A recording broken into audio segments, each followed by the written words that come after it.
By Danny White, having a remarkable year as our successor to Roger Staubach. One of the other weapons, the great third down receiver, Preston Pearson. But the man who gives them the real extra dimension is Tony Dorsett, number 33. The last 10 years of his football career, he has gained 1,000 yards or more every year. The Cowboys must stop tonight another fine quarterback, Vince Ferragamo, who will play though hurt. Here he is.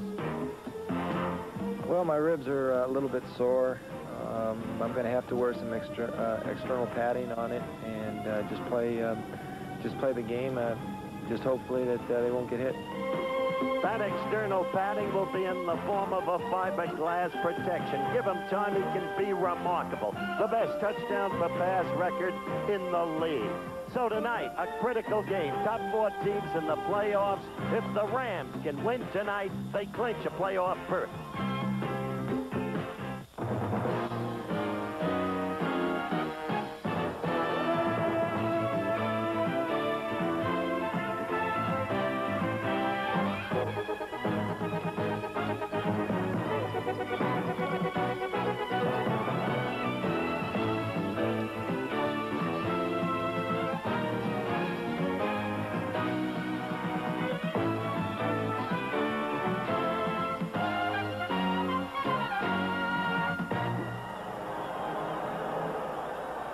Southern California on a beautiful night for football. It's 67 degrees, and tonight, from Anaheim Stadium, looking down from the Goodyear blimp, Columbia, much is on the line for 2 of the NFL's finest.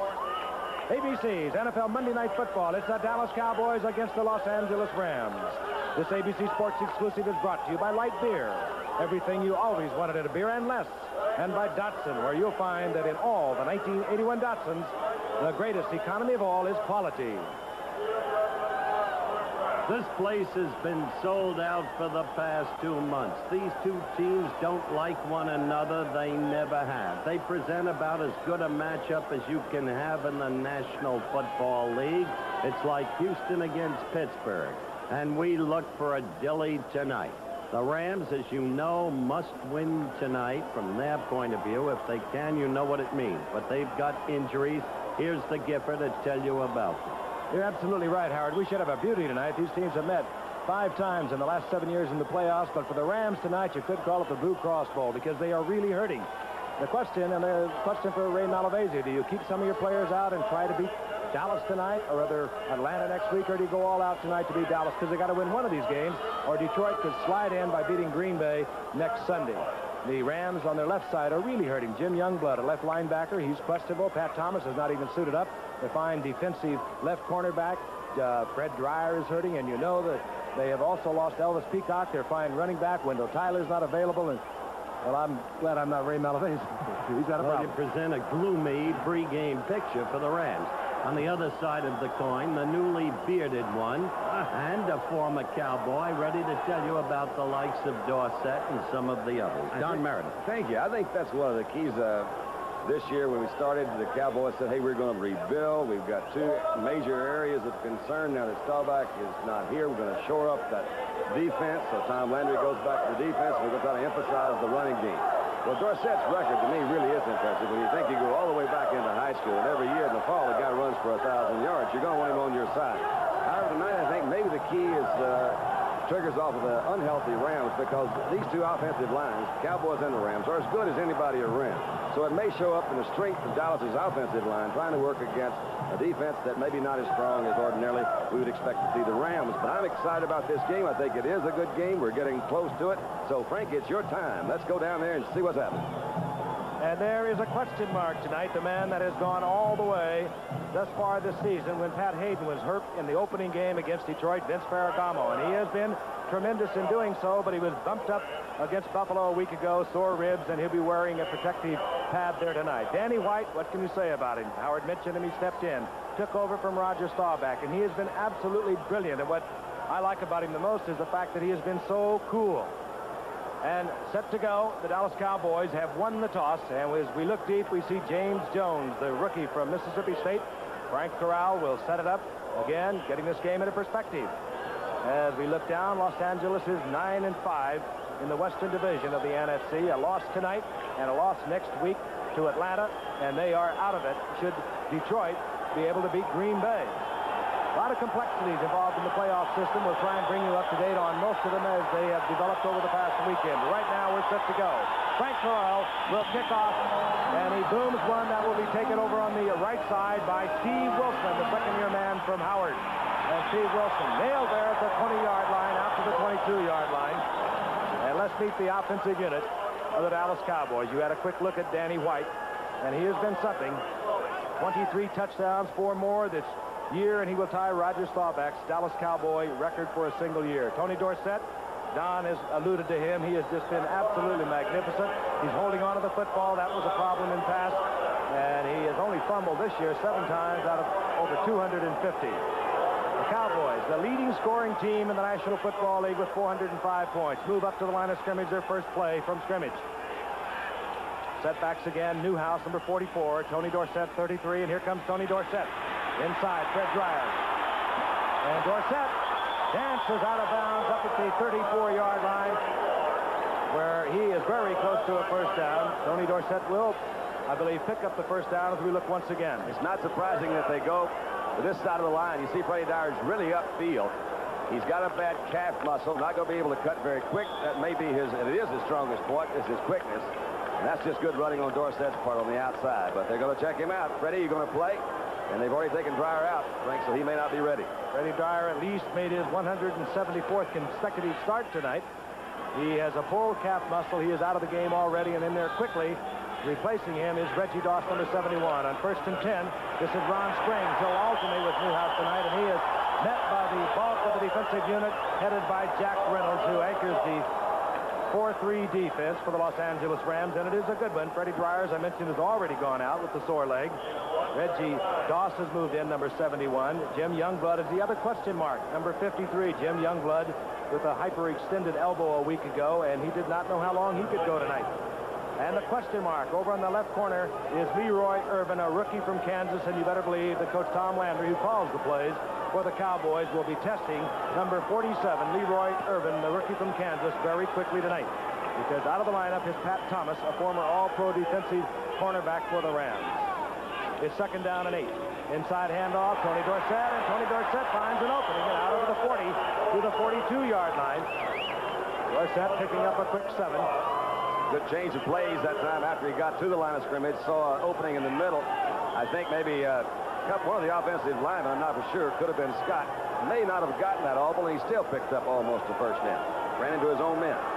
3rd down and 2, and we'll see what type of respect Tom Landry has for the Ram defense. This scenario, it's a little more than 2 to go. Scenario where the Cowboys could go with the run, or they could come with the pass. Springs is in there for Newhouse. That would indicate that it's the passing unit in there, but they do set up in the short yardage offense, and the handoff is to Dorsett, and Dorsett to the 45-yard line. He has a Cowboy first down. Jack Reynolds, again defensively for the Los Angeles Rams. A remarkable player as you look at him. We've told you his statistics, but they don't really tell the story. It's his growth that matters, because he's matured even in his ability to run the football, to find the opening, the burst through with his rapidity. And on top of it, he's cut back on the fumbles, the most frequently cited deficiency, only 7 this year. Ron Springs is joined by rookie Timmy Newsome, a 6th-round draft pick from Winston-Salem State for the Dallas Cowboys. Youth in that backfield, and Danny White goes up high. Hangs it down, and there's a scramble for it, but the pass is led to Drew Pearson, the all-time Cowboys leading receiver, out of bounds. It'll be 2nd down and 10 back at the 45-yard line. And covering him, Frank, as you suggested, was Leroy Irvin. They threw right against him, and the kid was really nervous when I talked to him earlier today. He should be, because he was beaten on that play. Danny White had to throw the ball a little early. They blitzed the linebacker. We saw Reynolds come in, number 64, and Danny forced that throw a little bit early. It will help, though, because Irvin is going to think deep now for a while, the rookie from Kansas, and it should give Pearson an opportunity to work underneath. Tony Dorsett and another big opening left side, and Dorsett spilled up at the 49-yard line. Perry was up there quickly, defensively from cornerback, number 49. That was not a clean hit. I think Tony may be a little upset with himself that time. He more or less tripped rather than being tackled. If he had not been tripped, it had Jack Youngblood coming all the way from his defensive left in heavy pursuit. 3rd down and 6. Cowboys taking the opening kickoff. They've already worked nearly 4 minutes off the clock here in the early going. Danny White settles in out of the shotgun. Cowboys come with the blitz, and Danny White had apparently audibilized to Tony Hill, who did not read the blitz. The ball well overthrown, and the Cowboys will punt. Danny White saw the blitz, but Tony Hill did not. Little nervous start there for Danny. I think he's a little tentative on his pass to Preston, and there was a mix-up there. Don't know if it was Danny's fault necessarily, but there was a mix-up. Leroy Irvin is dropping for the Los Angeles Rams as we look at Danny White, a fine punter. Doesn't get that long distance, but he hangs it high and gets good coverage from his Cowboy teammates.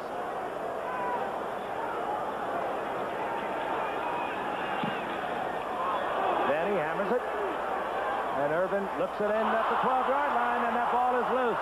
Oh, man. The Ram has to cover it inside the 5-yard line, all the way down inside the 5, and hustling down there was number 23, Lucius Smith, and it's a good thing he was there. Right there, you saw the nervousness of Leroy Irvin. He heard the footsteps pouring in on him. He took his eye off the ball. Bobbled the punt inside the 5, and the Los Angeles Rams will begin at their own 2-yard line.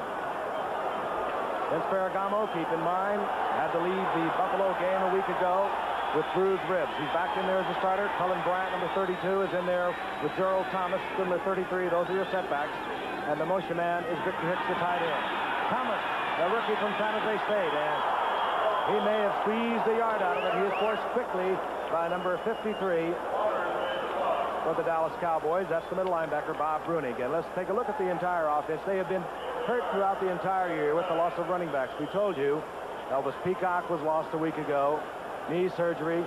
They only had their fine Wendell Tyler for about 3 weeks. An offensive line, and it's a good one, but nevertheless, some of these players are also playing with bruises, particularly Doug France over on the left side. There was a gain of 1, so a 2nd down and 9 as the Rams bring it up. Capacity crowd, of course, near 70,000. Ferragamo from the end zone. And intended to go to Thomas on the little screen out of the flat, and dropping quickly.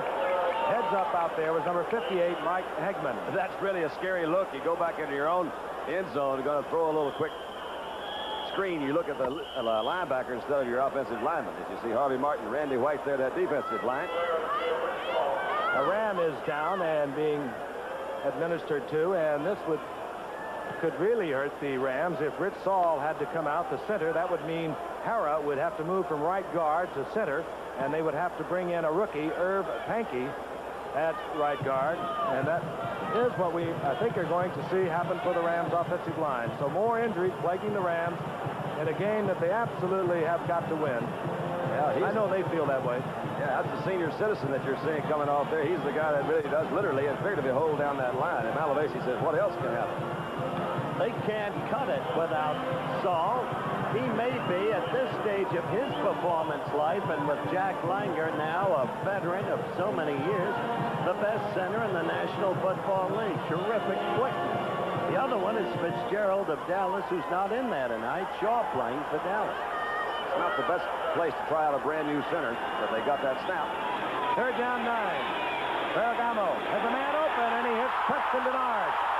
And Denard, what a play. Broke clear at the 25-30-yard line, and Ferragamo right on target. Aaron Mitchell made the tackle, but not until Denard had moved out over the 45-yard line to the 46. Gosh, he was really open, too. Don't really know for sure how it happened, but he's just running free across the middle. A perfectly thrown ball. Preston Denard is a guy that's got a lot of moves. Really quality kind of guy, too. Like him a lot. He just ran away from Aaron Mitchell, the starting cornerback on the right side.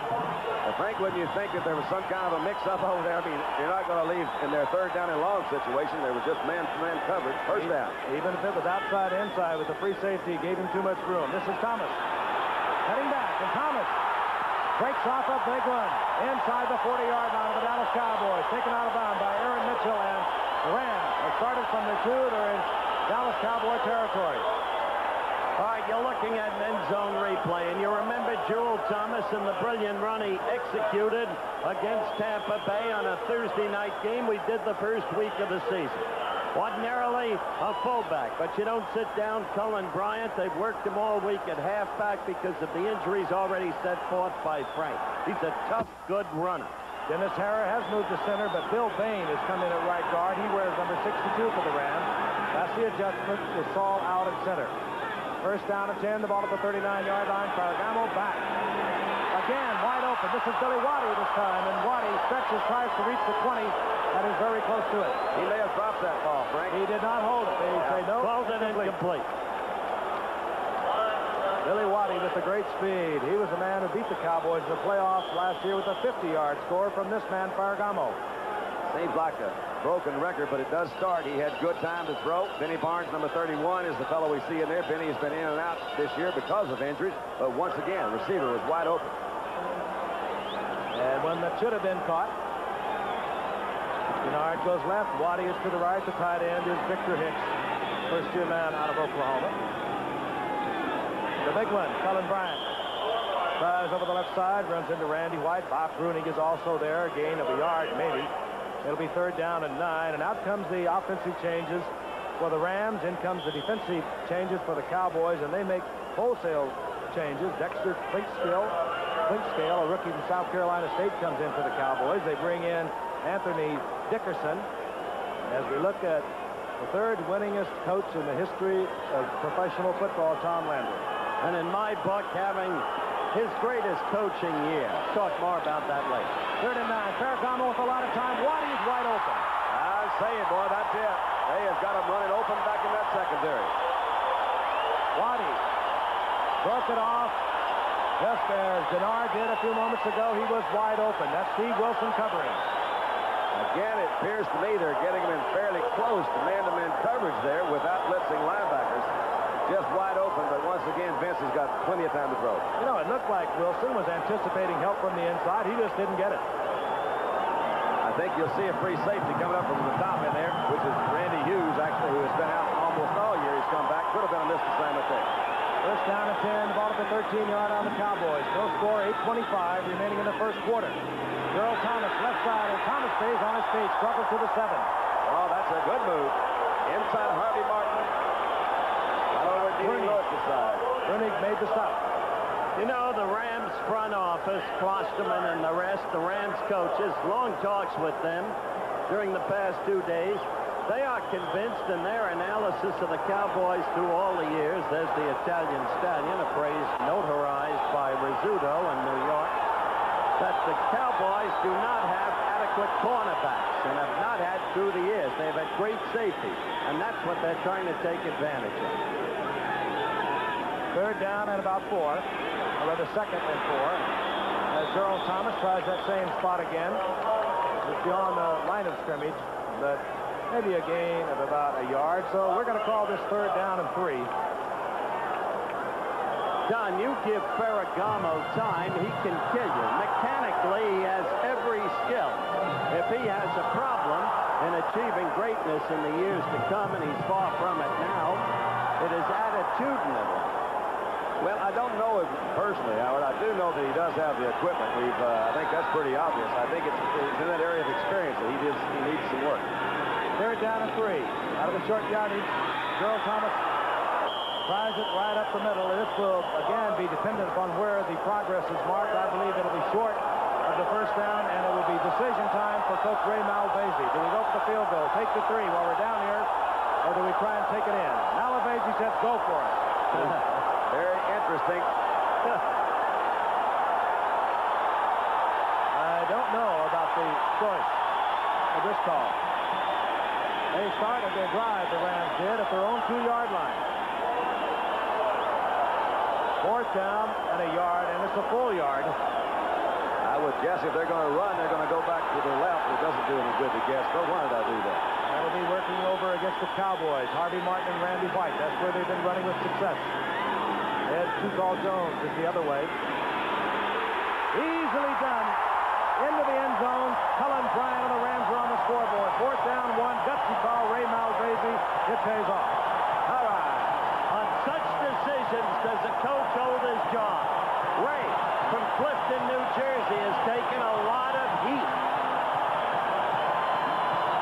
did go left, and there was a big hole over there. Let's see what they're doing. They're coming in. Good block, actually good lead block by Thomas. Out of that backfield, who slowed him up and left them wide open in there. Thomas had a good block. Of course, we mentioned that line briefly, offensive line that they have over there. A rookie from Penn State, Irv Pankey, with a fine block also. Frank Corral with a conversion, high snap. Nolan Cromwell gets it down. The Rams have 7.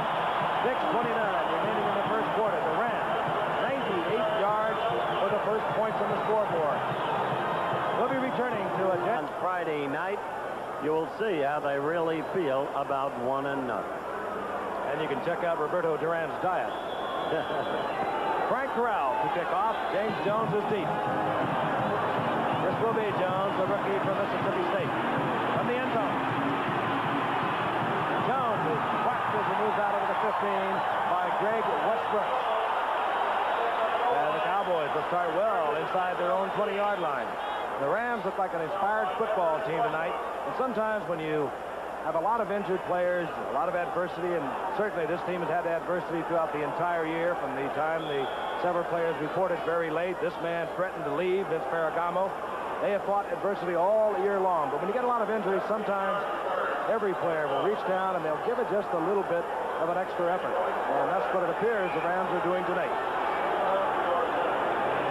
It's 10 Dallas. Ball inside their 17-yard line. Yard and a half. It'll be second down and 8. Interestingly, Landry is sending his plays in tonight with the fullbacks, with Newhouse, the Fireplugs, instead of as is normally done with the tight ends. And as Frank mentioned, this is clearly an intense football game. Already you can see it. It harkens back to our great Thursday night game of Pittsburgh at Houston. I think we got a good one. On second down and 8. Jimmy Newhouse, the rookie from Winston-Salem State, in there with Tony Dorsett at setback for Dallas. But Dorsett over the right side, and Dorsett rounds out over the 20-yard line to about the 22-yard line. It'll be third down and 4, and with all the millions watching, 70,000 plus right here at Anaheim Stadium, we'd like to welcome those of you watching on WVGA TV channel 44 in Valdosta, Georgia. I hope that's how I pronounce it. Our newest ABC affiliate. If I didn't pronounce it right, we're still glad you're aboard. You got it. Third down 4. If you didn't, you said it. Cowboys trailing the Philadelphia Eagles by a half a game. They'll meet next week. Out of the shotgun, Danny White has all the time in the world, but he could not find a receiver, and Jack Youngblood, the best of the pass rushing Rams, drops him all the way back to the 12-yard line. It'll be fourth down. That'll still have to punt. You like to play these Cowboys, I'll guarantee you. They were out there. Reggie Dawson's the guy that is filling in for Freddie Dreyer, we mentioned earlier. He is also was close to that quarterback that time. They did have him well covered downfield. Leroy Irvin, the rookie from Kansas, who bobbled the ball the first punt of Danny White, and you better believe he's been told, you keep your eyes on that pill until it's in your hand. Here's Danny White from his own end zone. Rams should have good field position. As White bangs a beauty. And White avoids a run back with a tremendous punt that they'll mark inside the 45-yard line of the Los Angeles Rams. So White has boomed it all the way from his end zone inside the 45 of Los Angeles. 4:24 remaining in the first quarter. All right. Roots. Got a few funny folks out here. They'll show up once in a while. He's certainly not one of them. That's normal. Rams leading 7-0. 4:24 remaining in the first quarter. Up to the line of scrimmage they come at their own 44-yard line. Single setback to 32 Cullen Bryant. He moved, but he moved laterally. Ferragamo with a beautiful shot as the flag goes down. Pass complete to number 88, Preston Denard, but again, a flag is down. It'll be holding against the Rams. They'll mark it off. That's what it looks like. Well, I'll tell you, put that ball in there, Don. He really did. I think it did go either through the hands or right by the hand. I think it was Brunig that was back there. And I think Brunig maybe thought that he could even intercept it, changed his mind, decided to knock it down, and missed the ball, and it drilled right on through. Referee tonight is Gene Barth. We have not heard from him. We like it that way. He's not a bad guy. We just don't like to hear from him. Dennis Harrah playing that unusual spot. Now Harrah's gone back to guard, and Rich Saul is back in at center that Harrah was holding. Interesting graphic. The Rams have been a tremendous first-half team, especially in the second quarter. Dallas, a tremendous second-half team. But if the Rams can keep giving, despite that holding penalty, this kind of protection of Ferragamo, he can kill you. First and 20, the ball inside the 35-yard line of the Rams. Ferragamo floods backs to the right. And the man wide open, but he comes back to the screen to the left. Cullen Bryant. Wide goes down again as Bryant gets back to the original line of scrimmage and tacks on a couple, but again, a flag is down. Randy White. Illegal lineman downfield, and it appears that Rich Saul, who tried to get back in there, is maybe hurt again, Frank. Well, when he left, he was complaining about a possible pinched nerve in his neck. Here he grabs it again, and I think we'll see the switch. Harrah going back to center. Bill Bain coming in at right guard. But again, a flag is down and being marked off once again against the Rams. They're working their way back home. Yes, another holding penalty, another play. They could... Here it is. 72, ineligible downfield on the pass, still first down. Left guard, Kent Hill, got downfield before Ferragamo was able to deliver the ball to Cullen Bryant. They could get inside their own 20 in a hurry. Well, if they back up to the 2, we know what they're going to do back there. They've got that play worked out. They throw it to Denard coming across the middle for about 40. First down, 30. Willie Miller, number 82. Billy Waddy, number 80. Preston Denard, number 88. They come in as wide receivers. We lose the tight end for the Rams. Field position is very important. Draw play.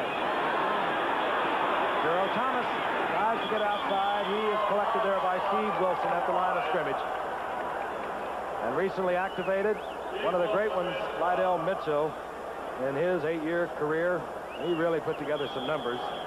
Released by the San Diego Chargers this year, tried to catch on with the Giants, other ball clubs, and when the Rams were so troubled last week with the loss of Wendell Tyler and, of course, Elvis Peacock, they went to Lydell Mitchell. Didn't pass the physical with the Giants, loose knee.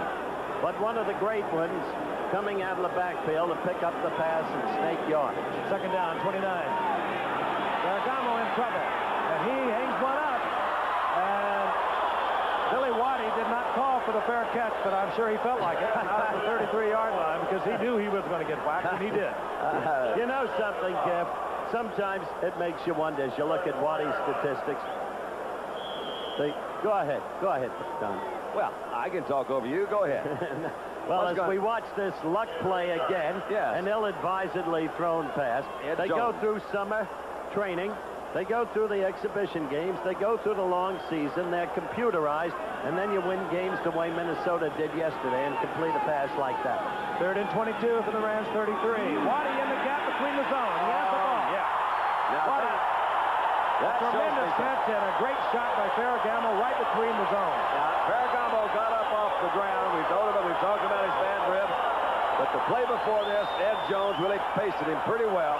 This is really a delicate pass, a touch pass in between Wilson, as Frank mentioned, and the zone that comes back on the other side. A beautifully thrown ball, and Waddy ran a nice route. Vince, I'm really proud of you, kid. That's nice. Very impressive. He dropped it right in the well. Boom. Ferragamo has had that touch, passing at just about 60% all year long after replacing Hayden. The first game against Detroit. He also has 26 touchdown passes. Those are good numbers. First down inside the 30-yard line of the Cowboys. Here comes Cullen Bryant, right side, and Cullen Bryant taken by Ed Too Tall Jones, who playing the best football of his career after taking a year off to see if he could punch a few folks out. Well, that sure made him a better football player. Thank heavens he never fought Scott Ledoux. That was in his mind. He might have stayed in boxing had he done that. He also handled Dennis Harrah quite well that time. And for those of you who are not familiar with Dennis Harrah, he may be one of the strongest guys maybe in the world. Who knows? He's awfully strong. Came out and set him right back on the seat of his pants. It's all back at center, 61. Harrah has gone back to right guard. Second down and 9. In motion is Victor Hicks. The toss goes to Gerald Thomas. Oh, good defensive play by Mike Hagman, the man who a year ago, I'm sure you recall, took over for Thomas Henderson. And he took over for a lot of football player when he did. Well, that was a great defensive play because they've lost field goal position unless Ferragamo can get it back on third down with 15 to go.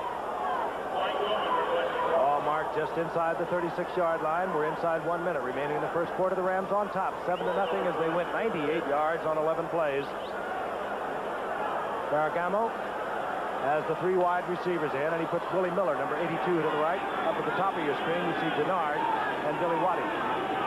Alan Bryant off the right side as Ferragamo plays it safe, gets to the 33-yard line where it'll be 4th down, and we will see one of the kicking units, either Frank Corral. Well, he'll come out either for the punting or the place kicking. In profile, Jack Youngblood right there has the facial construction of Meredith, but clearly not the good looks. You said it. And Don's legs are bigger. 4th down, 13. Frank Corral currently out of his range for a field goal attempt. Interesting. James Jones has settled at the 10-yard line. He knows that Corral will try to time it out. We get the gun before Corral can get it off, so we will have the punt again. Nice catch, Ralph. Not a bad catch by one of our officials here tonight. There it is, the end of the first quarter. The Rams over the Dallas Cowboys, 7-0. We'll be back. Medically, I guess, for the Cowboys, because Frank Corral certainly will be angling for the sidelines. It would not be a bad idea for the Rams, even though it'd be a little chancy to maybe throw the ball. Since they've already shown that they were going to punt, they did so after the gun had ended the first quarter. Possibly trying to get that hope you jump off sides to get 5 more yards. However, it would only be a 50-yard attempt from where he is right now. Corral not having the banner year he did as a rookie 3 years ago as a field goal kicker. Yeah, they're going to let it run down. Back up 5. They're looking for a Cowboy offside.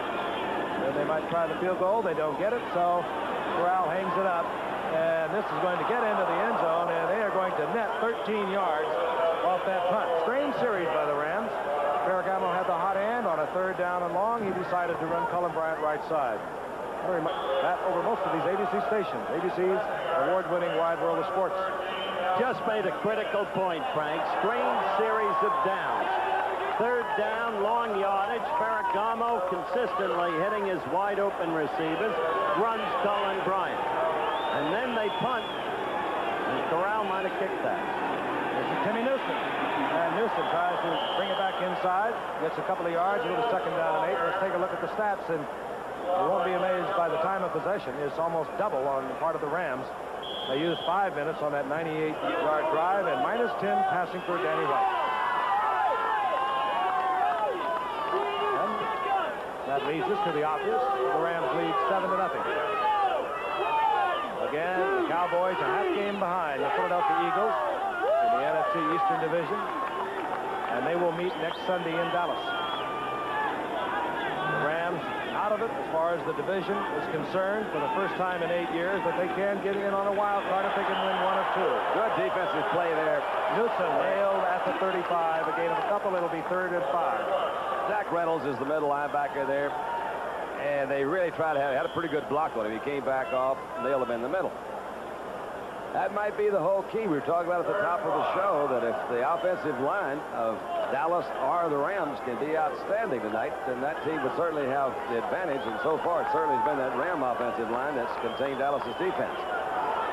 Tony Hill, the leading receiver for the Cowboys. Top of your screen, he's number 80. Out to the right, Drew Pearson. And Butch Johnson is also in there, number 86. Here comes the blitz. And Danny White read it all right. Tried to get it to Butch Johnson, and quickly covering was Nolan Cromwell. Another guy who has suffered a little bit with a bad ankle, but what a great athlete he is. And terrific defensive football position to knock that ball away. Well, we talked about him, I think, last time we mentioned him as a decathlon man. He was also a quarterback and holds an NCAA record for rushing as a quarterback. Now, I would have guessed that. And he's troubled by a damaged ankle. You saw him last week in the highlights. Bad snap from center. He had to run it in. You either pass right or run left in the Rams system. What quickness he had. White bangs it. Leroy Irvin. Fair catch at the 35. And the Rams will have, once again, field position. 40-yard punt by White. Again, not long, but he hangs it high, and it demands the fair catch. Well, Leroy Irvin is learning, Don. We'll be back in just a moment. Week against Atlanta. Green Bay. They'll make it back in as a wild card. First down 10. Cullen Bryant. Oh, they caught him in a good defense. Bryant, a 238-pounder to midfield. First down. If they're guessing, they guessed right that time. D.D. Lewis left in his linebacker position to go out and put a short coverage on Waddy, and they ran right where he was. They've got to capitalize while they have all the momentum and they're dominating the game. An end zone replay. Done? Well, you just see that's Ken Hill, number 72, to come out there. He said, where is Dede? He's not here to block. Dede had gone out in front, as I mentioned, with Waddy, so he had to come all the way across over for Randy White that finally made the stop. And Thurman Munson, all 170 pounds of him, or rather Dennis Thurman, I'm forever confusing that. But Dennis Thurman slid under there. First down, midfield. Mike Gooman is in, number 44, set back for the Rams. Ferragamo rifles it out, complete inside the 45-yard line. Preston Denard has the reception, and a gain of 7. Do you think they got Aaron Mitchell's attention a while ago? He was 15 yards downfield. He was playing so far off. In the meantime, go back to that last series where Frank suggested it was a strange series and they didn't capitalize. You're going for a playoff berth. You can't risk a series like that. That's why this series is so important for the Rams. Rams in control of this football game against the Dallas Cowboys that have really matured over the course of the season. This is Billy Waddy in motion on 3rd down and 2nd down and 3. This is Truman, the rookie from Penn State. Truman has a first down inside the 40, upended by Bob Bruni. The development of this kid has been very interesting. We talked about it last week and when we had the Rams against New Orleans. He didn't start tonight. They moved Thomas to the halfback position because he's been troubled with a damaged leg. The number of injuries that have ravaged the Rams is almost unreal. But Gooman is coming on. Performed well last week against Buffalo when Elvis Peacock went down. 90 yards for the rookie from Penn State, Mike Gooman. First and 10, 39-yard line of the Cowboys. Ferragamo again puts backs to the left and looks right. Waddy's in the crowd, and Charlie Waters a little hesitant about going up for it. And while Charlie Waters is having a great year, there's still some question about the knee that he had surgery on a year ago. Here he is, 5 interceptions on the year, and he is really the leader out there. He's got a bunch of youngsters back there with him, or he had most of the season until Benny Barnes came back a few weeks ago. In fact, they called that secondary before Barnes came back Charlie's Angels. He had some kids with him. Aaron Mitchell, Dennis Thurman, Steve Wilson. That was the secondary that the Cowboys began the season with. Charlie Waters, of course, a 10-year veteran. It's 2nd down and 10. Again, flooding backs to the left. Ferragamo comes back to the right with the screen. Cullen Bryant gets about 6 out of it. Going to be 3rd down and 4. D.D. Lewis, the Wiseman of the linebackers for the Cowboys, makes the stop. He is a clever old one, I'll tell you. He knows how to fight off tackles, and he knows where the ball is. There he is, D.D. Lewis. He's played in 5 Super Bowls, 22 playoff games. And Benny Barnes was right in with him, Giff. 3rd and 4. The ball at the 33-yard line of the Cowboys. Rams again on top, 7-0. She joined us early. With us, we had a 98-yard drive for the Rams. Ferragamo again wide open. It's Billy Waddy over the middle. And somebody is just not picking up. He cannot be that wide open in a Dallas Cowboy Tom Landry defense. Dennis Thurman had to make the stop, but not until the first down was accomplished at the 19. It's a good pattern, Frank. You see Waddy on the outside, a little delay pattern to come back in. Charlie Waters, you caught just a glimpse of to go to the outside. The linebackers are not there. Here's another look at it. Brunick goes to his right. They don't get any rush on him, man. He's coming right across the middle, wide open. Good pass route. Plenty of time to throw. Waddy, 4 receptions thus far in the night, 84 yards. At the Cowboys, 19-yard line. Gerald Thomas has a little quick opener and picks up 3 yards, moving down inside the 16-yard line. You're looking at a man who I think is having his greatest year in coaching. For the past 7 years, he's never been as active in actively coaching his players as he has been this year, using the theory of delegation. He found this year a fresh challenge for him, a team that wasn't supposed to be nearly as good as it has become. He's a remarkable coach, Tom Landry. I guess everyone in football knows. The wide receivers, Denard, Waddy, split to the right.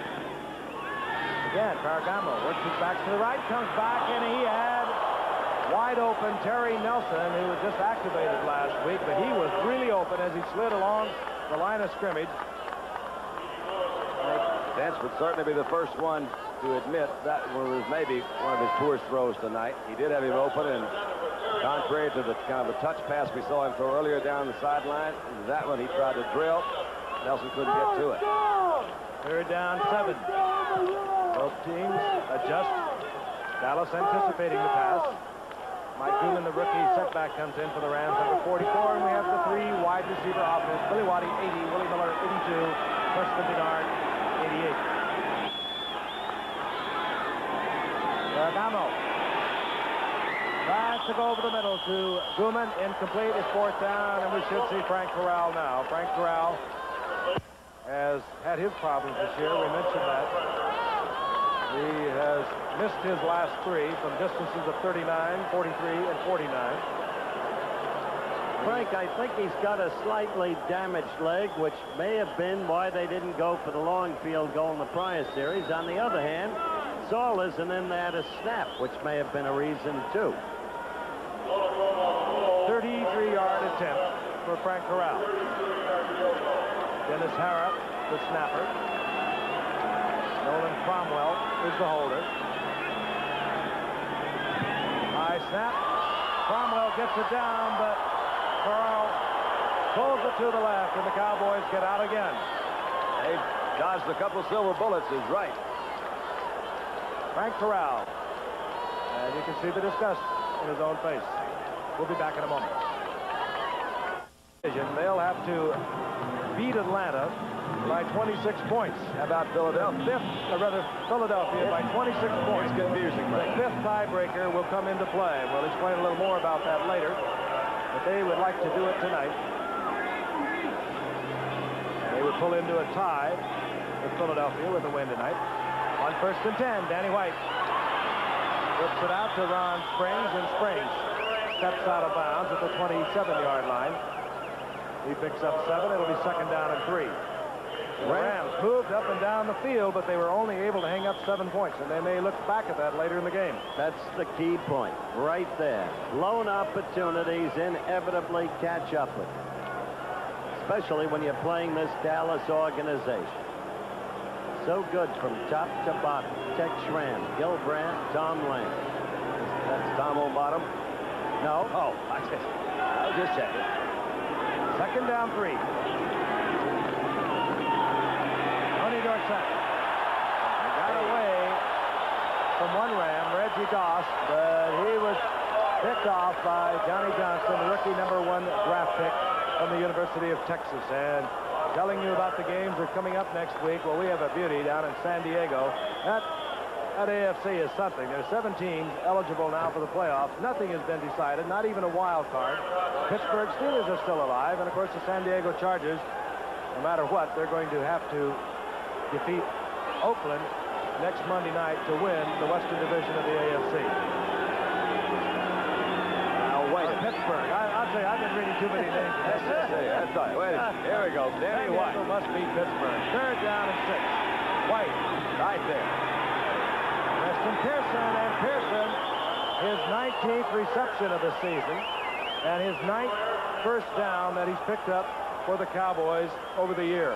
That's exactly why in the very opening of the show we selected Preston Pearson as the 3rd down receiver. There's nobody better in that capacity. Nice block by Drew Pearson right there to pick off a defensive back and let Preston pick up a few extra yards. This guy can also throw the ball. You know that? Preston's got a pretty good arm.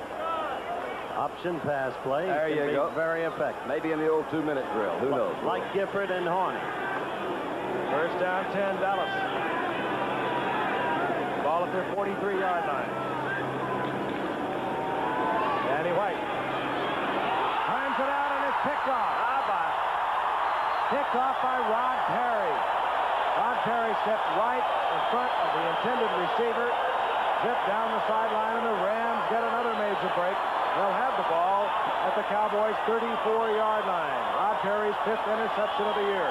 What a marvelous piece of timing. Yeah, they made this break because he was wide open. Rod Perry's back there, brave enough to step up in front. The ball was a little bit underthrown. And here's Rod Perry.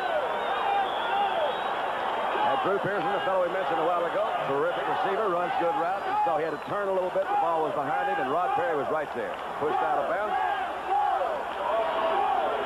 Pat Donovan knocked him out of bounds. Cowboys again on defense in their own territory. The big toss. Gerald Thomas. Big opening. Goodbye. Goodbye. Broke a tackle at the 23-yard line. Gerald Thomas, the rookie from San Jose State, roars in. Good fence set up. Cullen Bryant, a tremendous block on Ed Jones. And I think, Frank, you'll see that Terry Nelson coming in a motion man also cut back in. That's Brunig. They caught up on the inside.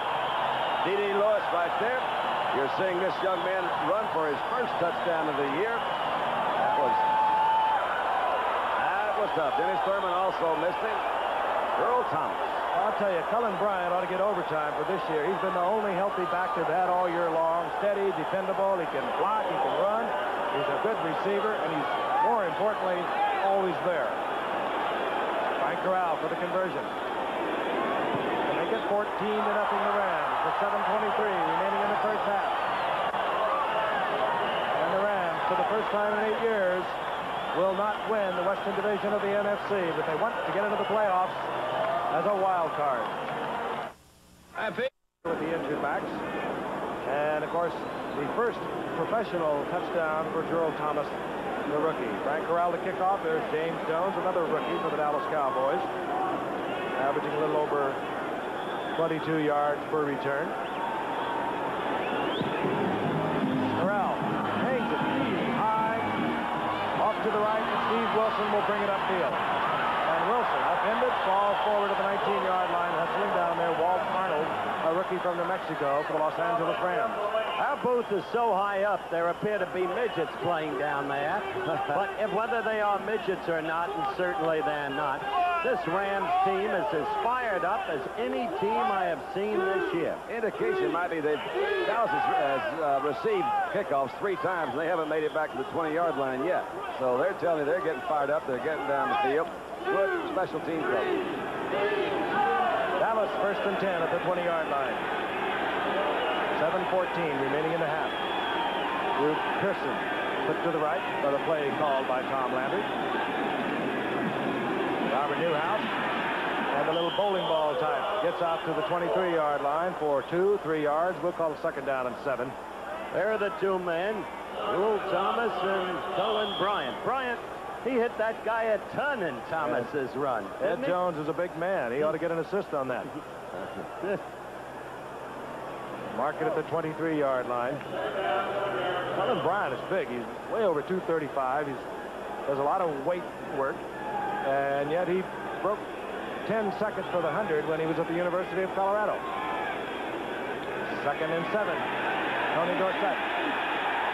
Dorsett goes down in the arms of Jack Reynolds at the original line of scrimmage, a loss back inside the 20. You talk about gang tackling. Whoa, absolutely. That's the way to choke off a runner like Dorsett.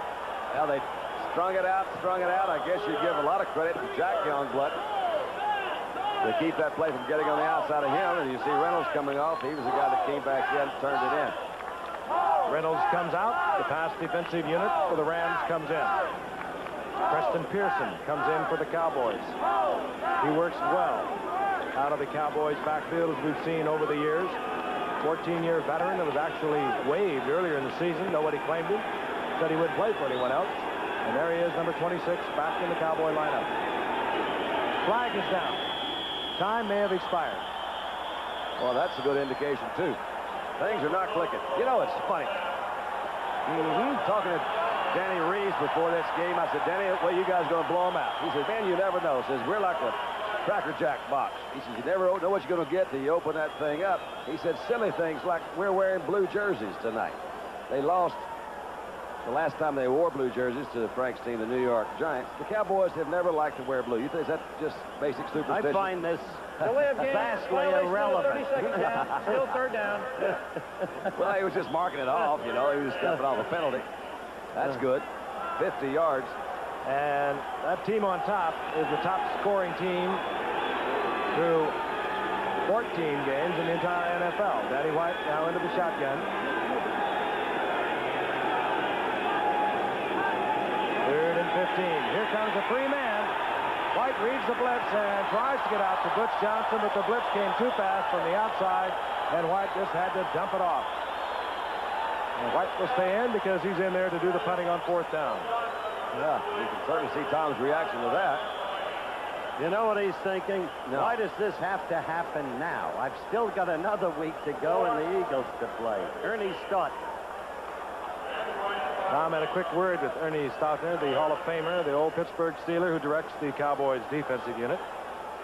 Danny White in familiar territory in his own end zone. He'll punt. Leroy Irvin settles in at midfield. White gets another good punt, but it's low, and Irvin will have a chance from his 40-yard line. Good move. Oh-ho! Flag is down. Could be a clip. Irvin to the 25-yard line, and they'll probably bring that back. And what a break for the Cowboys. Kid ran that well. He's learning. It really is a shame to see him call it back because he did run it well, followed his blockers, picked them up in there, accelerated when he had to. It was a nice run. Too bad. Leroy Irvin, we told you, rookie third-round draft pick for the Rams out of Kansas. Disappointed as the clipping penalty marked off by referee Gene Barth. Here's the call. Personal foul, clipping, number 36 on the run back. Well, that's interesting. They don't have a 36, so they can't always catch the numbers when the traffic is so fast, I suppose. But in any event, when we come back, the Rams will have first and 10 at their own 31. That fella, Davey Lopes, second baseman, Los Angeles Dodgers. Sorry about what happened against Houston that last game, Davey. Boy, that stunned this city, didn't it? It sure did. 5:25 remaining in the first half of this game. An important game for both the Rams and the Dallas Cowboys. The Rams on top 14-0. First and 10 at their own 31-yard line. Preston Denard in motion. Gerald Thomas, the right side. Cuts back a little further inside than he would have liked to, but he saw an opening there, and he gets out to the 35-yard line for a gain of 4. It'll be second and 6. Bob Bruni gets the bottom of that pile. Frank, don't you like the way that little fire plug Thomas runs? He is a little bit like Newhouse, except he moves maybe a little more quickly. He's 5'10", a 223-pounder. That's bigger, stronger. He was another third-round draft pick, as Irvin was. Rams like to collect those third, fourth, fifth, sixth-round draft picks, and they've made a lot of them over the years. That's the way they built the team, stockpiling draft choices. Second down, 6. Terry Nelson in motion. Wide open is Denard again, way in front of Aaron Mitchell, who in the coverage, it appeared, had man for man. Lovely way to get a guy man-to-man. They started out with the tight end Nelson on the left side of their line, put him in motion. That changes Dallas's defensive coverage immediately, and they leave him out there man-to-man. I'll tell you, the Rams are blowing the Cowboys away thus far. They really are. Much more imaginative offensive team this year for the Rams. They've been criticized for a number of years as not being able to play exciting football, but they certainly answered that claim this year. Steve Wilson has moved in a left cornerback, the second-year man for Howard, number 45 for the Cowboys on first down and 10. Rams from their own 43. Ferragamo screens out to the right. Good play. Denard breaks the tackle and gets to midfield. Good running by Preston Denard. Gain of 8. Another example of an offensive play you won't see too often. Let's see if we can watch this one unfold. Out to the outside, trying to set up on a quick screen, a little fake back into the backfield. You saw him trying to get out in front. That was Jackie Slater, number 78, and Harrow out in front. That's good imaginative offensive football. Glad you mentioned Jackie Slater. Hi, Merry Christmas to all of you. He is so unsung in proportion to his ability. He is one of the great linemen in this league. 4 minutes remaining in the first half. Cullen Bryant, big opening, but he can't get to it quickly enough. As closing down for the Dallas Cowboys Big is John Dutton, who has been used primarily in a running situation for the Cowboys as they move people in and out of the lineup.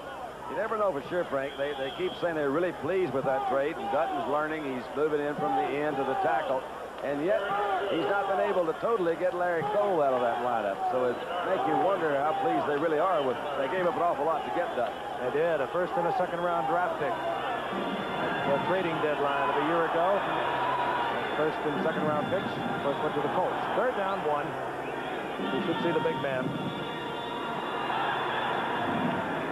There he is. Gerald Thomas. Thomas does it again, and he breaks the tackle and gets to the 40. And Gerald Thomas is putting on a show. He almost broke that one. Guy Brown, number 59, tripped him up right before he was able to get away. He is having a tremendous game. Good blocks in the line, you see. There's a good block on Brunig. Gosh, who is that? Cullen Bryant. Oh, Cullen. What a nice block on Brunig coming across in the middle there. Gerald Thomas, he first went to UCLA before he went to San Jose State. You see what he did to Dennis Thurman there? I really was, and that's Brunig that's going off. He's being assisted off the field. I said, that's got to be one of those big offensive linemen pulling out there. I saw the two, and I said, wait a minute, that's got to be Kent Hill. In fact, it was Cullen Bryant coming out of the backfield. Frank was mentioning earlier, he weighs over, I think he weighs over 240 pounds, Frank. And that's about what Brunig weighs. Rams moving at will up and down the field. However, they have only been able to hang up 14 points with 2:47 remaining in the first half. Bruce Huther, 57, in for Bruning at middle linebacker. Big, strong, but not much speed. Ferragamo unloads one. Oh, my beautiful shot to Billy Waddy. It was dead on target. I don't know whether Ferragamo even saw it. Oh, my gosh, what a beautiful throw. Ferragamo racing all the way down the field to congratulate Billy Waddy.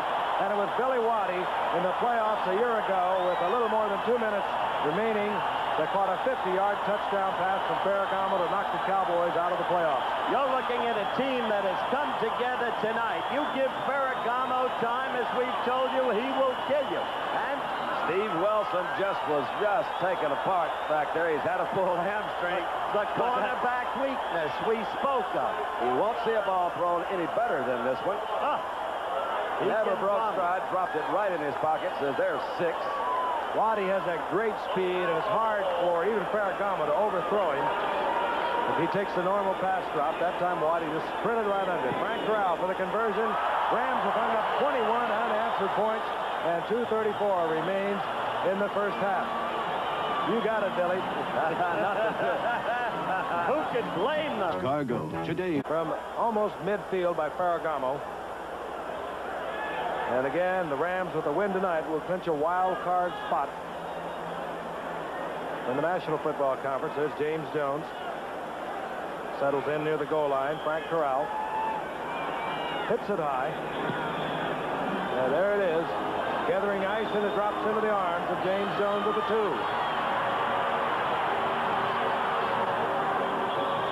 And Jones out to the 27-yard line where the Cowboys will try to get their act together because they are being blown away by the Los Angeles Rams playing some very passionate football. This hasn't been done to the Cowboys this year but one other time. That was against Denver when the Cowboys were ripped 41-20 early in the season. You normally don't do this to a Dallas team. But this team tonight, the Rams, have come together. Always, they have had great personnel. We've talked about the way they built the team, stockpiling draft choices. And Ferragamo, with the kind of protection he's getting, becomes unstoppable. First and 10. They mark it inside the 24-yard line. Tony Hill split out to the right. Drew Pearson up there at the top of your screen, now in motion. White. Tony Hill, and it's complete out to the 44-yard line. First down, Dallas. Heading towards the 2-minute warning. The Cowboys will have to hustle to get a play off. Sticks are being moved up. They will try to get the play off. They will not. The 2-minute warning sounds. Cowboys have their 3 timeouts remaining. Danny White moves to the sideline. and they would certainly like to get something on the scoreboard before they go to the locker room. A very emotional Rams team has hung up 21 points. More than that, the Cowboys have not answered offensively whatsoever. They've had 68 yards. Again, this is the highest scoring team in the NFL, the Cowboys, and they are being mauled by the Los Angeles Rams. 2 minutes remaining in the half. Out of the shotgun, Danny White. First and 10, the ball inside the 45-yard line, inside handoff. Tony Dorsett tries to use his speed to the outside. Nothing doing as Leroy Irvin, who's made the start tonight for Pat Thomas, is up there quickly to dump Tony Dorsett for a loss. Remember his early game nervousness? Irvin, it's vanished now. He's feeling himself. This whole team is. Cowboys not in any significant hurry either. Now they leap offside. Now, Tony was. The rest of the guys weren't in a big hurry.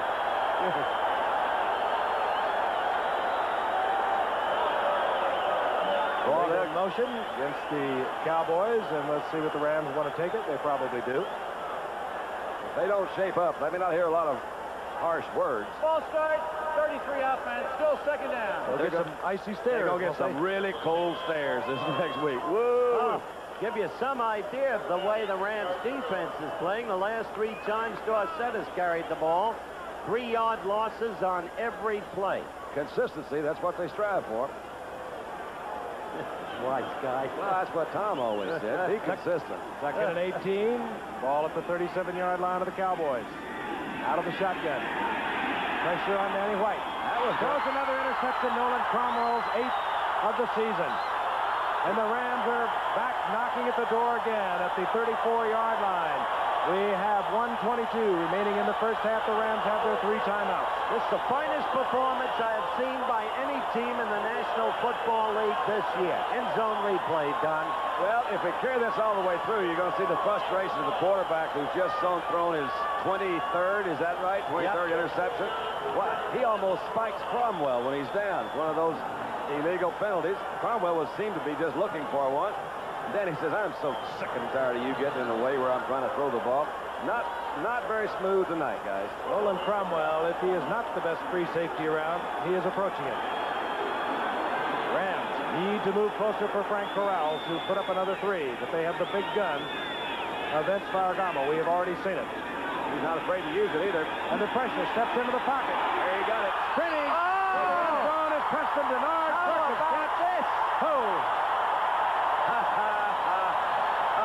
You ever see a team go crazy and its fans? Look at them. They don't care much for Dallas or in Los Angeles. They've met so many times for the playoffs. And, of course, the Rams knocked the Cowboys out last year. But the Cowboys, in 5 previous playoff meetings, have a 3-2 edge.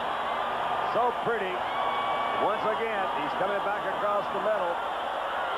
He's not that fast, Preston Denard, but look at that concentration. That is a hard ball to handle because you have to break your fall and not have the ball jarred loose. And he did a beautiful job, Preston Denard. And Ferragamo once again did a wonderful job of getting away from a fairly good rush to step up in the pocket and get that ball off.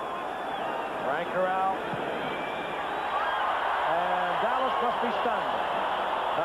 They're down 28-0. 1:16 remaining in the first half. And we'll be returning to a wild Anaheim Stadium here in California after this message from the National Football League. Brought to you by Drew Pearson and the National Football League. Here it is again. Yeah, you saw Dutton, number 78, was the guy that got his hands up, then threw the ball, but that is an unbelievable catch. Preston loves to play this, Cowboys. Let's just watch the catch one more time. Frank mentioned, I think, a key word, too, the concentration. He sees it's just a little out front. Boy, you love to have receivers. Throw like wasn't that shabby either, my it was friend. not that shabby. All right. Frank Corral will kick it off. 1:16 remaining here in the half. The Rams on top 28-0. A lot of excitement in Anaheim, and one of the all-time #1 draft picks has just walked into the booth. No question about it. Low and on the ground, fielded there quickly by the Cowboys. And Jay Saldi explodes up to midfield. Jay Saldi, who came up a few years ago as a free agent, And he has made himself quite a cowboy. You think this job is hard work, Giffer? You're looking at perhaps the most beautiful lady in the world. What do you mean, now. perhaps? Perhaps. I mean, I don't want to offend any. Bo Derek. You know, I once doubled her husband in a movie. I thought I'd drop that in. That should mean something to somebody. Saturday's hero. I have decided that it should not be 10, it should be 100. Cowboys good field position. They have 3 timeouts. Seconds ticking off. 1:10 remaining in the half. Danny White. And his rules complete there, caught by Tony Hill at the 42-yard line. I think he's an extraordinary receiver. Tony Hill that time was dancing around right over the sideline. Saw him wait. Danny White trying to come back. Tony's a guy, Thrill Hill they call him, and man, he'll put some thrills in it. 24 years old, young guy, got great speed, good move. High school quarterback not too far from here in Anaheim, Long Beach. First went up to Stanford, broke all of Gene Washington's receiving records there. But like the other Cowboys tonight, he is absolutely stunned by the performance of the Rams. Second down and 3. White. And complete once again. Tony Hill stepping out of bounds at the 23-yard line, stopping the clock with 58 seconds. This team is as professionally coached as any team can be. There's no quit in them. 28-0 seems impossible, even for the Cowboys. But 24-14 was the halftime score on a Thursday night game, with San Diego leading Dallas, and Sunday night game, and Dallas exploded in the second half and crushed the Chargers. So getting a score now is critical for Dallas. And we don't mean 3. They need the bundle. First down and 10. 23-yard line of the Rams out of the shotgun. Danny White going for it, and had he been able to release that ball, Nolan Cromwell might have got another interception. He had timed it out beautifully, running stride for stride downfield. The intended receiver. Young blood coming, number 85, coming back around, hits Danny's arm as he tries to release it. Couldn't quite get out there. It was Jim Cooper, 61, trying to block on Youngblood. Raphael says, well, if we can't get 7, at least let me have a shot at 3. Raphael set his own personal mark, career mark last week with a 52-yarder against Oakland. I'm ready. 53 seconds. Second down and 10. Ball at the 23-yard line.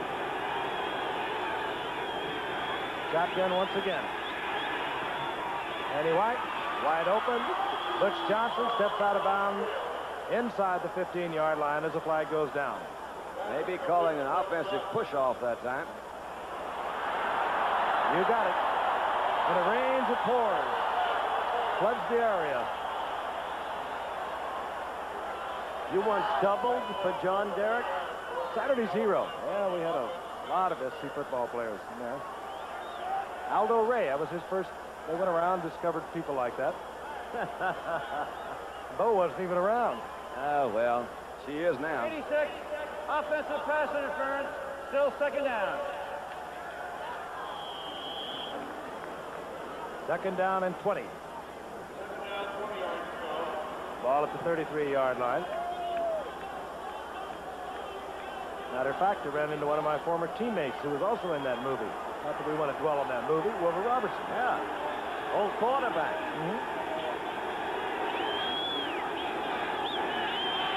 On second and 20. Tony Hill overthrown. Couldn't quite get up there to get that one. It was a high snap from center, and clearly the ball was not well thrown. Got a little pressure, too. They sent a couple of guys in that they weren't expecting. Pretty full blitz down the middle. The pass was there. It'll be third down and 20. You'll see the pass rush. Ram team fired up tonight, both offensively and defensively. Again, Dallas loses tonight, and they have to go in to play Philadelphia next Sunday. They'll be a game behind. To win the division, they'd have to not only beat Philadelphia, they'd have to beat them by 26 points.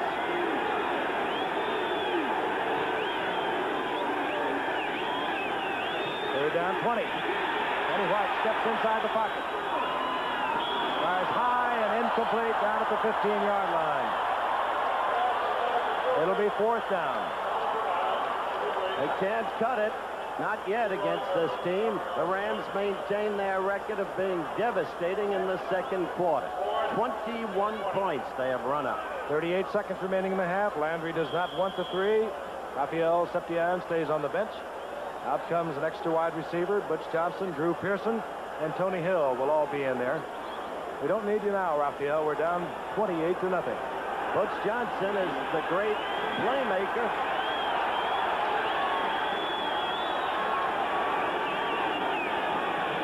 It should be incomplete. The Rams will have about 25 seconds in good field position. Butch Johnson was hanging there, and the ball hung also incomplete. The Rams will have the football with 31 seconds. They'll have it at their own 33-yard line. And the way they're playing, they could put some more points up. They really could. And you know in a situation like that, they're going to go to Butch Johnson. He has the ability to make the remarkable catch, the big play. Well, they scored the last time in 6 seconds, so they can score about 4 or 5 more times here. Ferragamo, he has been hot tonight, but you have to credit that offensive line for the Los Angeles Rams. They have really protected him. Ferragamo, 11 of 16, 229 yards.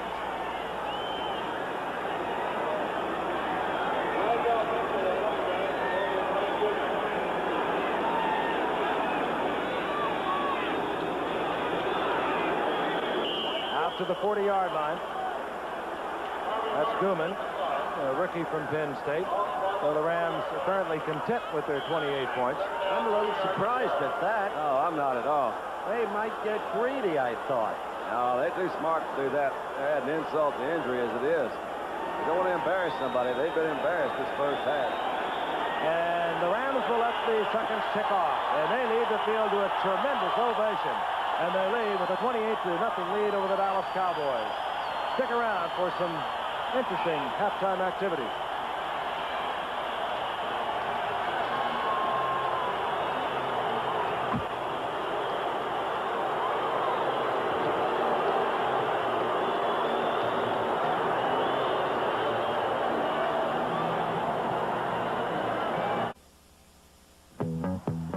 The quarterback of the day, Tommy Kramer, Minnesota Vikings. Spectacular performance, miracle victory for the Vikes over the Browns.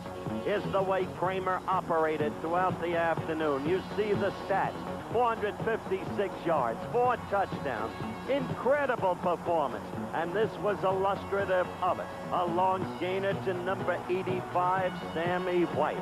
But in the clutch, Kramer appeared unstoppable. Trailing 23-15, this touchdown pass to Ahmad Rashad. But that takes us to the most dramatic play of the day, because the Vikes were in a desperate situation. They had 14 seconds in which to go 80 yards. Watch closely. Tommy Kramer right there to tight end Joe Sensor, and then the lateral at Ted Brown, all the way up past midfield to the 46-yard line of the Browns.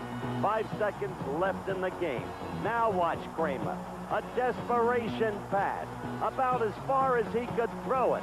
3 of the Vikes down there, 4 of the Browns. The ball tipped, and to Ahmad Rashad, and the victory. The outstanding receiver on the day, Wallace Francis of the Atlanta Falcons. How those Falcons are playing. They won their 9th in a row, 35-10. Bartkowski with another brilliant day, throwing right there, deep downfield to Wallace Francis. 33-yard gain on the play. He was on the receiving end of the pass of the day, Francis was. Bartkowski from his own 19. All the way downfield to Francis, and he rambles in for the score. And so 81 yards on the play, touchdown. The rusher of the day, as he has been for so much of the year, the most valuable player in the league, the franchise, Earl Campbell, as Houston beat Green Bay by a score of 22-3. And look at 34 go. Remember what we've told you. Don't try to stop them one-on-one. Stop them that way. Gang tackle them. Otherwise, it's hopeless. And on the whole day, he rambled for 181 yards on 36 carries. The oil is behind Earl Campbell, an easy victory. The defensive player of the day, the former Jet, number 44, Burgess Owens, Oakland Raiders, leading them to the 24-21 victory over Denver. This was a fake field goal attempt. Robinson to throw. Owens read the play perfectly, picked it off, 58 yards, touchdown, and that was really the difference as Oakland won it. Burgess Owens. The kick return of the day executed by Ray Williams in the Silverdome in Pontiac as Detroit won 27-14 over Tampa Bay. Now watch this. Gary Premian had kicked off to the 9-yard line. Fielded by the rookie Ray Williams. You saw him running left there, bursting through open space all the way downfield, eluding Curtis Jordan. Cutting back, touchdown, and Ray Williams, the kick return of the day. Metropolitan really stands by you. The games of the day. Let's begin with the big one in Foxborough. Buffalo at New England. And the Pats desperately needing a victory to stay alive. The Pats leading 7-0 here. Mike Hawkins, 59, blitzing Joe Ferguson. Still in the first quarter, remember. And a sprained ankle for Joe Ferguson. Had to be helped off the field. Day-to-day proposition as to whether or not he'll be able to play next week in the critical final game for the Bills. Without Ferguson, the Bills were helpless. Here, still in the first half, Kavanaugh hitting the all-world tight end, Russ Francis, 14-0, the Pats. Then in the third quarter, Kavanaugh from the shotgun, finding number 32, Andy Johnson.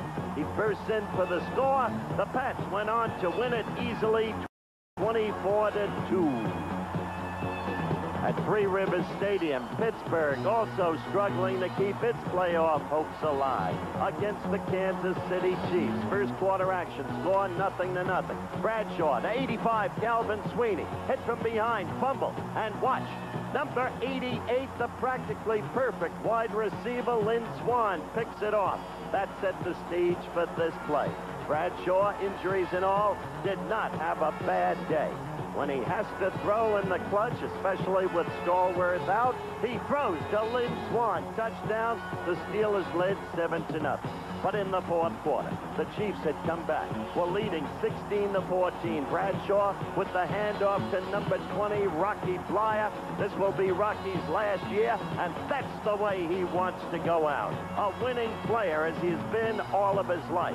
And you'll see the Steelers next Monday night at San Diego against the Chargers. What a showdown game. The upset of the day, the New Orleans Saints winning their first game of the season against the hapless Jets. It was fourth quarter action. New Orleans leading 14-13. But Richard Todd scrambling, and you saw him move the football wisely to the left hand. And he went in for the score, and the Jets were leading 20-14. But the Saints, working against that terrible, swirling Shea Stadium wind, came right back. Archie Manning to Jimmy Rogers. Rogers went 24 yards. And that set up this 1-yard touchdown burst by Tony Galbraith. That gave the Saints their first victory of the season. And the Saints loved it. ABC's Wide World of Sports continues to bring you the constant variety of sports. This is your classic case, of course, of Beauty and the Beast. Bo Derek talks with me while Gifford and Meredith die of envy. I'd like you to explain why you're here and why you like football. I'm here. I was invited by Georgia Frontieri, and we were in our box, and then we came up and said hello to you. People, though, know you now so well, and you are, in fact, a football fan, which I think is the key point, aren't you? I am a football fan. I'm a sports fan in general. This is the first live game I've been to, though. The very first. A lot more exciting than watching it on television. I always thought that with the instant replays and everything, it was worth staying home. But the excitement is very different. All right, we've got to go back to the game. Stay with us, huh? All right? Okay, thank you. Thank you. Back to you, Giffer. Set to go for the second half, and you better believe that the Dallas Cowboys had the X and O's heating up the blackboards in there because everything the Rams did worked. They moved the ball on the ground. They scored on a 34-yard run. Gerald Thomas, Billy Waddy, 40-yard touchdown pass from Ferragamo. Preston Denard, a 34-yard touchdown pass. Cullen Bryant got it all started with a 4-yard run. And Raphael Septian trots onto the field for the first time tonight. And again, the importance of this game, a win by the Rams tonight, they qualify as a wild card entry in the National Football Conference. If for some reason they lose this game and then lose next week to Atlanta, Detroit would be alive.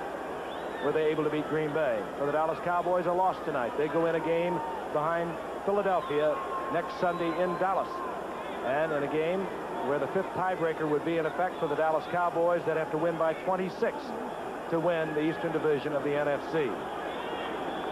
You think that's all easy? Yeah. You try it sometime. I think if Dallas loses tonight, they play the Rams in a couple of weeks. Raphael Septian drills it into the end zone. And here comes Drew Hill. Good Drew Hill taken there at the 15-yard line, hustling down. Anthony Dickinson for the Dallas Cowboys. Let's take a look at the stats. We don't have to tell you, they're all Los Angeles in every respect. Total yardage, particularly. Rushing yards, passing yards, overwhelmingly. Possession time, materially. So, the Rams, a ball club, as we said, that tonight has come together. Vince Ferragamo, who was questionable during the course of the week after suffering bruised ribs against Buffalo, came out with the big gun tonight, has directed his offense absolutely flawlessly, has got great help from his offensive line. As we look at Joel Thomas, and he is a big opening right side.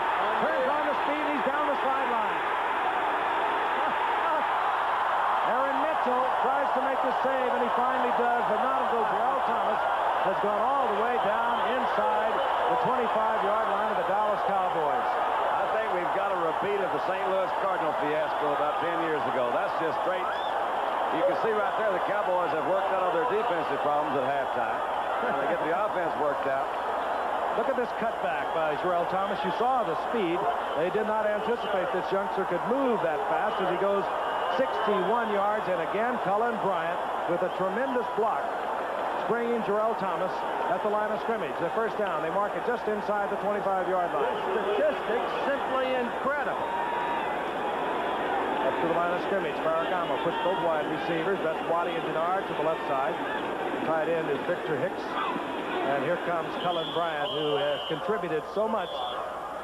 It hasn't been the beautiful open field running, but he has sprung Joel Thomas on 2 runs tonight, one of 61 yards, one a 34-yard touchdown run. I like to look at their average yards per carry. You see a 3.9. That's not bad. You're getting off. You give it to them 3 times in a row, and you got yourself first. See how I figured that out? Well, with that last run of Thomas's, they've about tripled the Cowboys in yards gained rushing. That was the longest run from scrimmage by any Ram back this season. Of course, so many of their Ram backs have been injured this year. Waddy in motion, Ferragamo, everyone in the pattern, and a flag blows. Or a whistle blows, a flag is down. We're going to have a procedure call. Ball start, 77 offense. Doug Prince. Left side, moving a little quickly. They'll back it off 5. That's this year by a Ram. That's it, Frank. Elvis Peacock. Ball start, 77 offense. Still first down. 152 yards. And Gerald Thomas, the rookie from San Jose State, is threatening that. More than that, they are threatening the mental stability of the Dallas Cowboys. They'll come up with some trick plays here in a little while.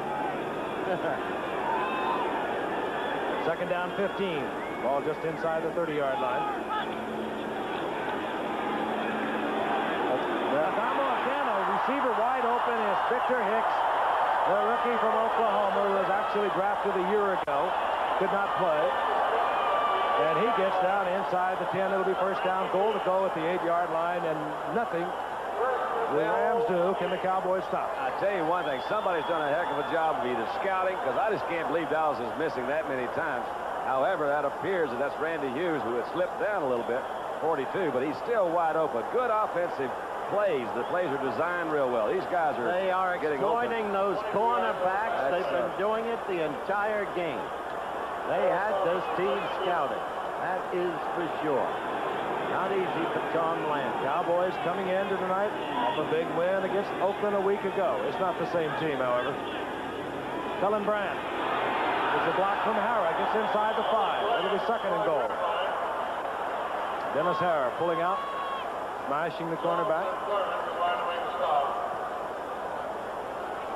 Well, Malavase, he's man has been under fire. Is that really true? He didn't know that he had another year on his contract. He went home and looked at it. Somebody told him, and he went home and looked at it and said, hey, I've got another year here. He'll be off of him, I'll tell you that. Look at that differential in total yards. Almost 5 times the yardage racked up by the Rams. That's what the Cowboys have been able to achieve. Second down, goal to go. The ball inside the 5-yard line. Short yardage offense. Walt Arnold, rookie tight end, a wing back. Here comes Cullen Bryant. So easy, spinning around as Thomas, I think. It was Earl Thomas again, and we've got a flag down. The Rams will be moved back with a holding. I'll tell you, you've got some bulk in there when you have Thomas at 223. Cullen Bryant at, well, Don, you said about 240. I think he is. They really do. At 240. Well, you know, the thing is, they're not partial. They'll run right or left. Either way, eh? 61 offense, holding. Rich Saul, the center, is having a tough night tonight. That's 61. Watch him. You'll see the hands on Larry Cole. Yeah, he got him, all right. Larry says, now, wait a minute, Rich. The defensive linemen really are complaining about slight rule change where these guys can use their hands a little bit. They just moved it out there where Ferragamo has some passing room. He can do nothing wrong tonight. Cullen Bryant with a running sprint. Tries to break loose. Randy White slid along the line of scrimmage. Dropped Cullen Bryant, but he gets back inside the 10-yard line. Boy, they really just look awful. That Ram line is just tearing that group up. Now, they've had a pretty good year defensively. I'm talking about the Cowboys. Randy White then moving from a defensive tackle position to the outside where the linebacker is. Again, the Rams have either done one of two things. They're just blocking them away, or they've really scouted them very well. Third down, goal to go. Inside the 10-yard line. Out to the left is Willie Miller. Moving out to the right is Jeff Moore, first-year man from Tennessee. Inside, handoff to Cullen Bryant. And that will bring up fourth down, and we will see the place kicking unit. And a scuffle breaks out. Hey, that's Doug France. And Randy White tying into each other. France is a huge man. He goes over 270, but he's really a gentleman. His brother has moved out here with him, and Doug and his brother asked me to tell their mother tonight that they're behaving very well, not to worry. Brother as big as him?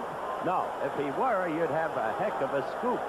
And you saw that cast on his arm. He's had actually a broken thumb, I guess about 4 or 5 weeks ago, so he's not been up to par, really.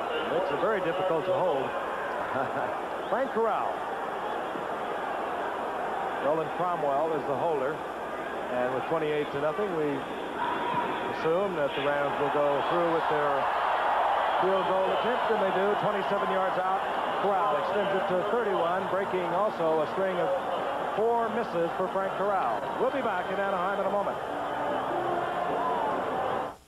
Just added 3 more points to their 28-0 lead at halftime. It is now 31-0. Frank Corral bangs it. It'll be taken by Steve Wilson. Wilson looking for the gap, and it closes quickly as Wilson is out over the 25, close to the 28-yard line, hit there by Carl Eckern. And I want to remind you, Friday night at 9 o'clock, you'll have I'll have Leonard Duran live in our Los Angeles studios. Let's pick up with the action. On first down and 10. Danny White is really smashed. Oh, he takes a shot from Cody Jones all the way back to the 20-yard line. Boy, and when the wheels come off, they have really come off. He really, that was not what you call just a pull down. He really smacked him good. Danny looks like he's got some time there, and all of a sudden, here comes Cody Jones, and he really lets him have it. That was tough. Quick note on the fight telecast, Frank. You will hear from most, if not all, of the principals. They're thinking immediately as the fight ended, before they had a chance to think and come out with some of the statements now being rendered. Second down and 20, and it's Tony Dorsett who gets out over the 25-yard line, a gain of 6. And it'll be third down and 14. Joe Harris in there defensively now as Jim Youngblood, with that troubled elbow of his, is taking a little rest tonight. 5 times the passing yardage for the Rams against the Cowboys, and 6 times in net effect. Well, maybe 5 times the rushing yardage. What dominance! 5 or 6. Mathematics always troubled me, too. You got an A in calculus. I couldn't spell it. Third and 14 out of the shotgun for Dallas. Butch Johnson is there, and how do they rule it? Incomplete. Jeff Delaney made the pop. With Drew Pearson, the intended receiver. Jeff Delaney, how many times have you heard his name? He's a kid from the University of Pittsburgh. He represents the whole Rams drafting process in the recent years, because he's a player of the future, and he's being developed now and getting more and more opportunity. Actually drafted a year ago, and they kept him out because of an injury. A Johnny Majors discovery. Resembles Pat Hayden. Danny White to hit it. Trying to run, and on 4th down and 14, Danny White comes up short. The Rams had to be thinking right along with Danny White. And the Rams will have the football at the 27-yard line of the hapless Dallas Cowboys. Hapless. Well, that's one of the things that I am told Danny does on his own. They don't have those planned. And he's back there and thought he saw something, but I guess he thought he saw a lot of things tonight. You know, basically what we might be looking at is the wild card playoff coming up on the 28th of December. Rams with a win tonight will qualify for wild card. Cowboys already have. They can win the division if they lose tonight and beat Philadelphia by 26 next Sunday. Drew Hill in motion. Gerald Thomas, and Gerald Thomas makes another good effort down inside the 22-yard line. He got himself that yardage when it appeared he would lose yardage. It's really a very strange thing to me, because you see it when a team goes, they go with kind of an all departments. It's been kind of sloppy tackling. They haven't done well on offense. They've missed some assignments on defense. It does seem, I believe, as Frank said, the wheels have just come off. Be that as it may, it's one tremendous performance by this Rams team. Really and truly. Again, I'll go back to the adversity that has plagued them all season long. Players not showing up. They lost the Detroit game. A lot of veterans came in a few days before that game. Some missed it. As we watch Cullen Bryant being hit at the line of scrimmage, drop there. It'll be third down and 6. Harvey Martin moving in on the stop. But this team has come together spiritually. In a talk with Vince Ferragamo today, and you know he's had contract problems with the Rams, and the question is whether or not he will sign. He said, you can't crawfish out of a contract, and I resent what Brodzinski did when he walked out on this club. So they're coming together. Third down, 6. Ferragamo brings it up to Willie Miller. Oh, and what a sensational catch at the 6-yard line by Willie Miller. I'll tell you, we have seen Denard do it. We have seen Waddy do it. And now Willie Miller has made a catch. This is terrific. An attempt at kind of that soft in-between pass we were talking about earlier, underthrown. Look at that concentration again. And right up over top. And clearly in bounds. Oh, yep. Aaron Mitchell going to school tonight. Well, Aaron says, there okay. defensively. Aaron really is in pretty good defensive position. The ball was a little underthrown. And there it goes. Yeah, today is Aaron Mitchell's birthday. He is not getting a birthday present. He's getting a singeing. First and goal to go at the 6-yard line. Gerald Thomas. There he goes. Thomas down inside the 3, taken by Benny Barnes there. It'll be second and goal. Well, they're not really showing any partiality, the Rams. No. I mean, they run really right, they run left. Then they throw for a while. I think they're being very nice. Just everything clicking for the Los Angeles Rams, who for the first time in 8 years have not won the Western Division of the NFC. A win tonight, however, they are in the playoffs. Dallas is already there, qualifying earlier for a wild card. Ferragamo quiets the partisan crowd. Whoa, Thomas, and somehow or other, Thomas spun away from that first hit. That was Dutton that came in there. We've talked about him earlier. He usually is on those runs, and now they're in the goal line situation. And he shot the gap between that guard and tackle and caused a little damage there. Boy, you could hear that up here. Sir. Oh. 3rd and goal, the ball at the 1-yard line. I don't think the Cowboys have been shut out since that St. Louis the game. St. Louis game at 30. 1970. Yeah, 1970, 38 to zip. Oh. And they are about to go behind 38 to nothing. 3rd down and 1. Cullen Bryant, single setback. Thomas in motion. Ferragamo. Oh, the man wide open over the corner, and it is the tight end, Victor Hicks, fighting along the line of scrimmage, slipping out wide open, and we are heading for the 38 points. Do you believe this? Cullen Bryant throws a block on Bruce Huther coming in from the linebacker position. Cullen Bryant steps up. Watch Cullen Bryant, number 32. That's Brunig. I was wrong. I think it's Brunig. Man, he leveled it. Came back across. Made it look really easy. Victor Hicks. The 29th touchdown pass of the season for Ferragamo. That's the second lick that Cullen Bryant has delivered to Bob Brunig tonight, and he fell both of them, I'll guarantee. For the Rams, this is the impossible dream. As Al Michaels put it so well in the great American hockey victory at Lake Placid. I think Al's is probably more apropos than here. That was the American dream. There you go, Hicks. There he is. Victor Hicks. He was drafted a year ago. We're back in Anaheim, and in case you just happened to flip on your television set, you did not stay at the party too long, you did not imbibe too much, this is really happening to the Dallas Cowboys. We have 6 minutes remaining in the 3rd quarter. So, settle back, put your toes up if you're in the east where it's kind of cold and chilly, and let's see what's going to happen. Frank Corral bangs it into the end zone. James Jones looks it over. It hung high. It hung for a long time. He'll stay there. Good thinking, James. I'd like to bring up something we could. First of all, we want to congratulate our 1980 Emmy winners here at ABC Sports this past week. Awards for their coverage of the 1980 Winter Olympics at Lake Placid. NCAA college football also was a winner, and our congratulations, of course, to Jim McKay, who was honored once again as the outstanding sports personality. 6 other awards were also given, including those to a great bunch of engineering guys for their work at the Olympics at Lake Placid. And boy, did they put on a show up there. All of the people that worked on the up-close and personals that were so much a part of our coverage, and of course Chuck Mangione for the Olympic music. And here comes Tony Dorsett trying to turn the right side. He does so out to the 23-yard line for a gain of 3. It'll be 2nd down and 7.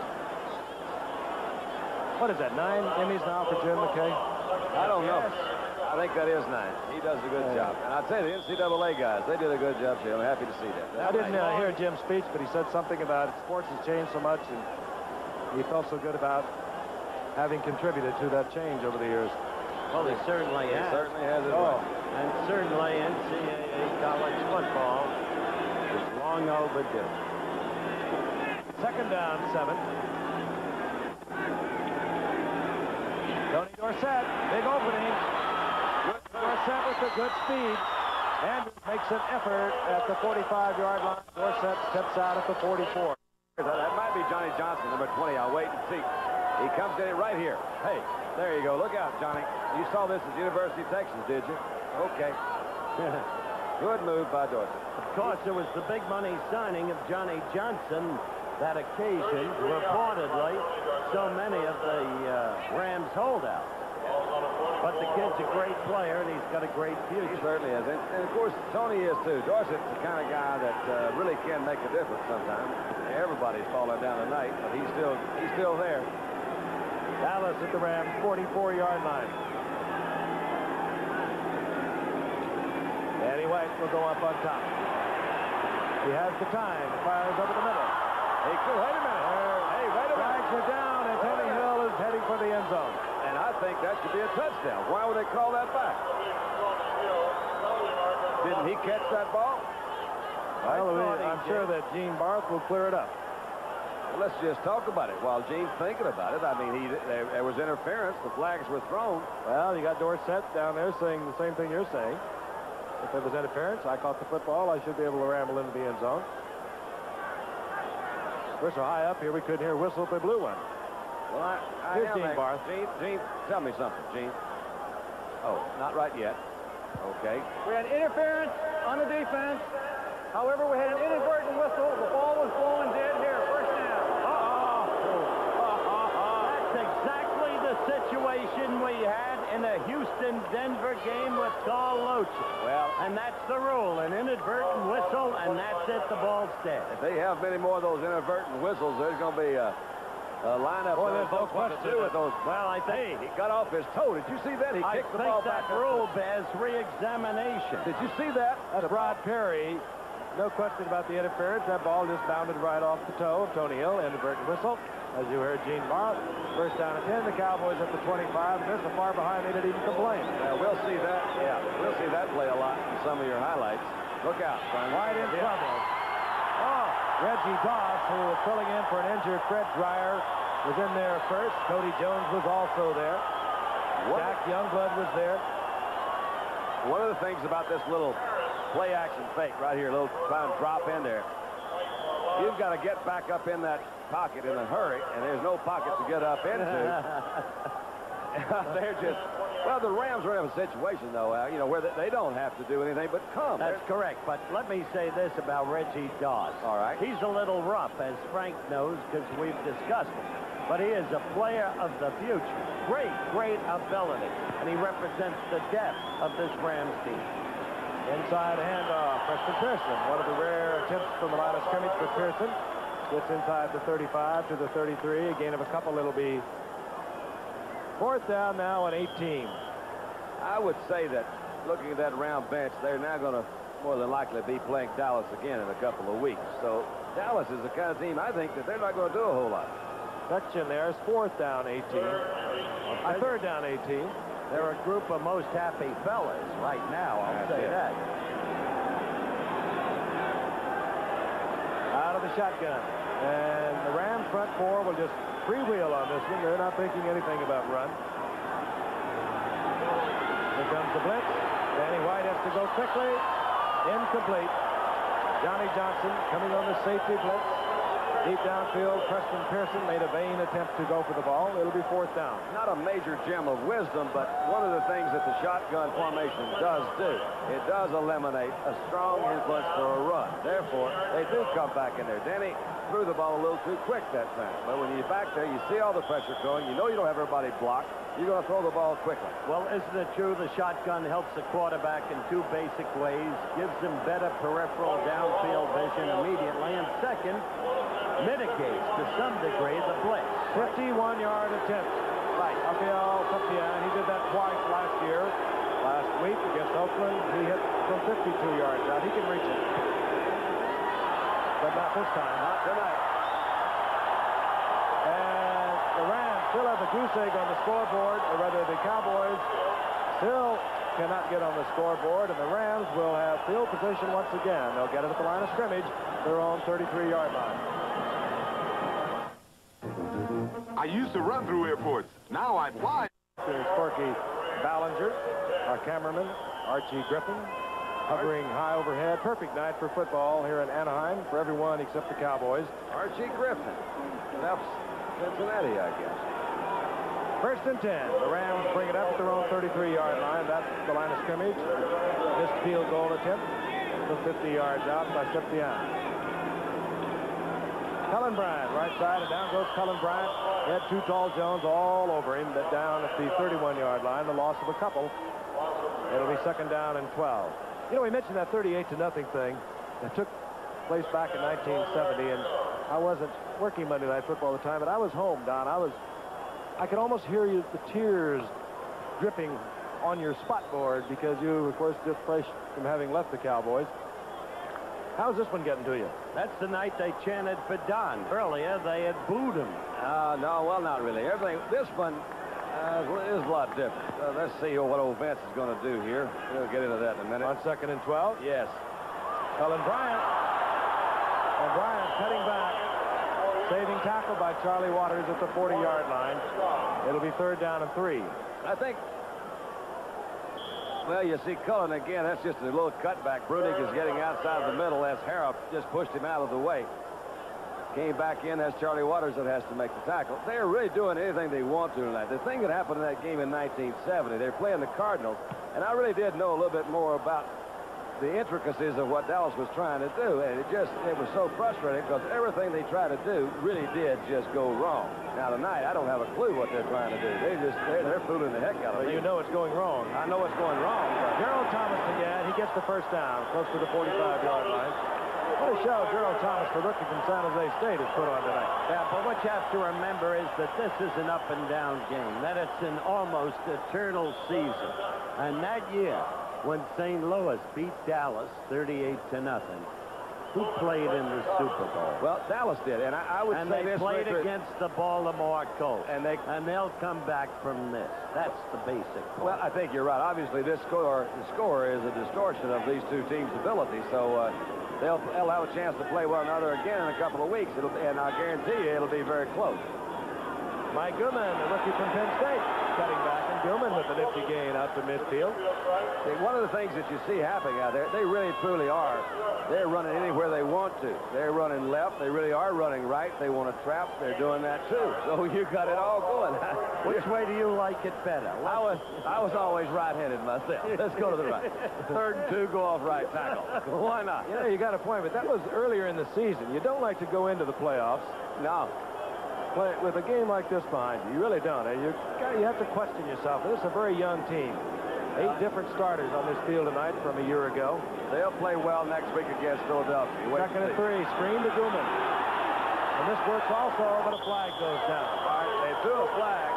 I guess it'll be clipping. I really know. But again, that play was beautifully set up. Holding, clipping, one of those.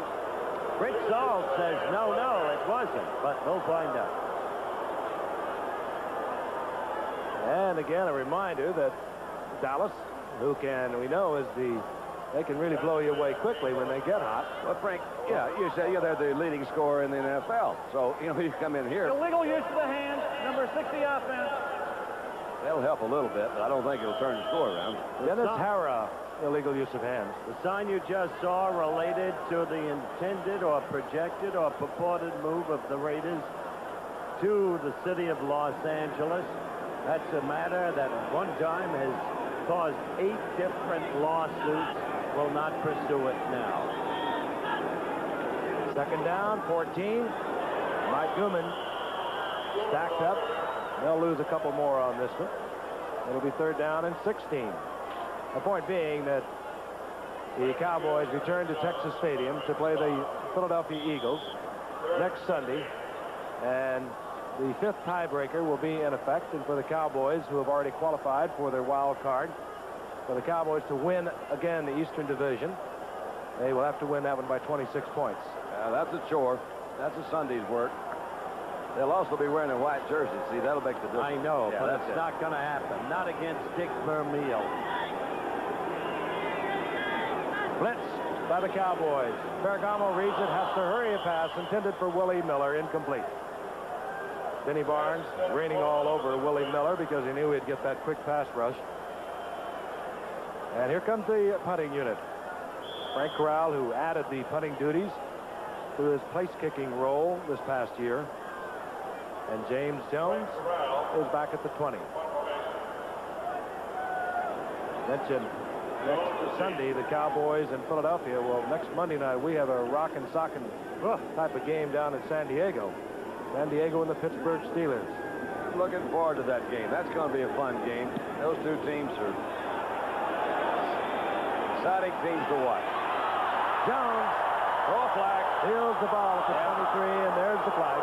Had to go. That's not one of those intentional things. That was Ivory Sully down there, and he threw a late hit. I think in a way he was just kind of caught up on the whole action. Everybody's trying to run over Dallas tonight. Frank, I'd like to talk. We'll wait for the official call, and we'll do a commercial if we get the opportunity. I want to talk about the impact of this loss upon the Dallas Cowboys. I just mentioned it. I think it's going to be a big impact. They have to question themselves. That's the point I want to make. Personal foul, number 37, piling on. First down. Ivory Sully. Penalty tacked on and moves the ball out to the 40-yard line of the Dallas Cowboys, and we're going to take timeout here in Anaheim, and we'll be back in just a moment. Enjoying it quite as much as the Ram players are. They lead 38-0. 36 seconds remaining here in the third quarter. Dallas totally frustrated on the air, on the ground. First down at 10. Dallas at their own 41-yard line. That's Drew Pearson in motion. Danny hits Tony Hill. Tony Hill steps over Leroy Irvin and gets down to the 36-yard line. I think he's one of the exciting receivers in the league. I'd put him with John Jefferson, that kind of guy that's got that fluid sort of motion. I really am. I'm a fan of Brill Hills. He's the kind of guy that you'd love to have on your side. He can take it anywhere on the field and go all the way. He's got that kind of speed. He makes tremendous adjustments when you throw the ball downfield. Well, the thing about him is the action begins when he catches the ball. He's a great runner. And we will not complete this play. You heard the whistles. The gun had sounded before the ball was snapped. Snapped that ends the third quarter. Well, they should try to remember that pattern. And we'll be returning to Anaheim after this message from our local stations. Sugar Ray Leonard, Olympic.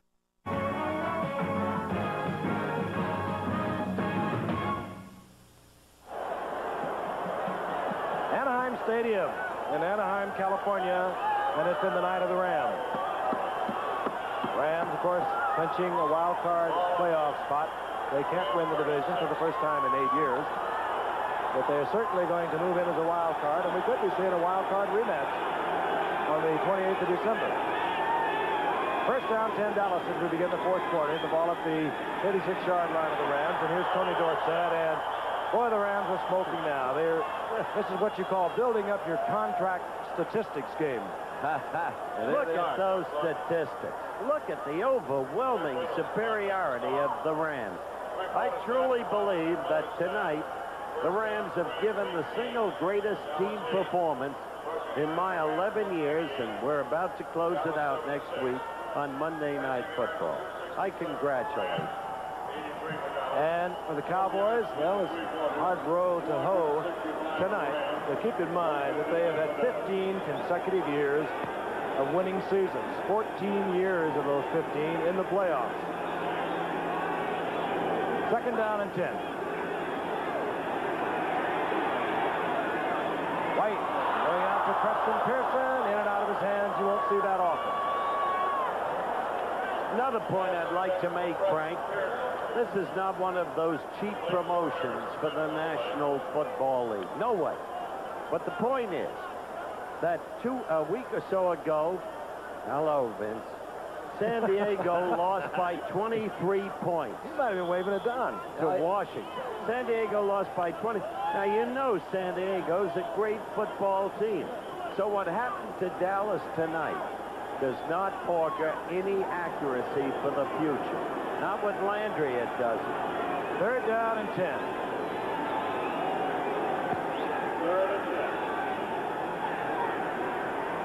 Danny White out of the shotgun. The Rams will just freewheel. Tony Hill wide open, and he holds on, and the Cowboys on the scoreboard. No flags down, and what a beautiful move Tony Hill put on over on the left side. Rod Perry totally turned around. Tony Hill took it in. Frank, that's an example of what I mentioned just a moment ago of his ability to adjust to wherever the ball is thrown. And as you know, by playing receiver, that's really not easy to do. This is what the Cowboys call a corner route or a zig out. You see the ball coming back, he caught it over the other shoulder. You see, when Tony Hill looked back as if he were going to take it over one shoulder, Rod Perry looked back, and then when Rod Perry looked back, Tony Hill broke it to the outside, and Perry lost him totally. I think he's one of the best there's playing today. I really do. Seption for the conversion. There will be no shutout. Charlie Waters places the ball down. Seption drills it through the uprights. Danny White is just hit for his 24th touchdown of the season. We'll be back in Anaheim in a moment. What a tremendous weekend, and we've been talking about the NFC. Just a reminder again, in the AFC, 7 teams are still in the running for the playoff spots. None have even qualified for a wild card. And you think this playoff system works? Tonight is the 13th sellout of a 14-game weekend here in the National Football League. Seption hits it. The Rams are playing for an onside kick. Drew Hill settles back, takes it at his 10. And Drew Hill, saving a little wear and tear on the body, steps out of bounds at the 19-yard line. There's your man, Drill Hill. And I remind you to stay tuned for ABC News Nightline, 30 minutes after the game tonight. Good I am with numbers. Dallas has had a quarterback sack in 67 consecutive games. They haven't had one tonight. Is that good for numbers? Well, it'll give us something to think about. Yeah, Bruce Jolis, my buddy, told me that.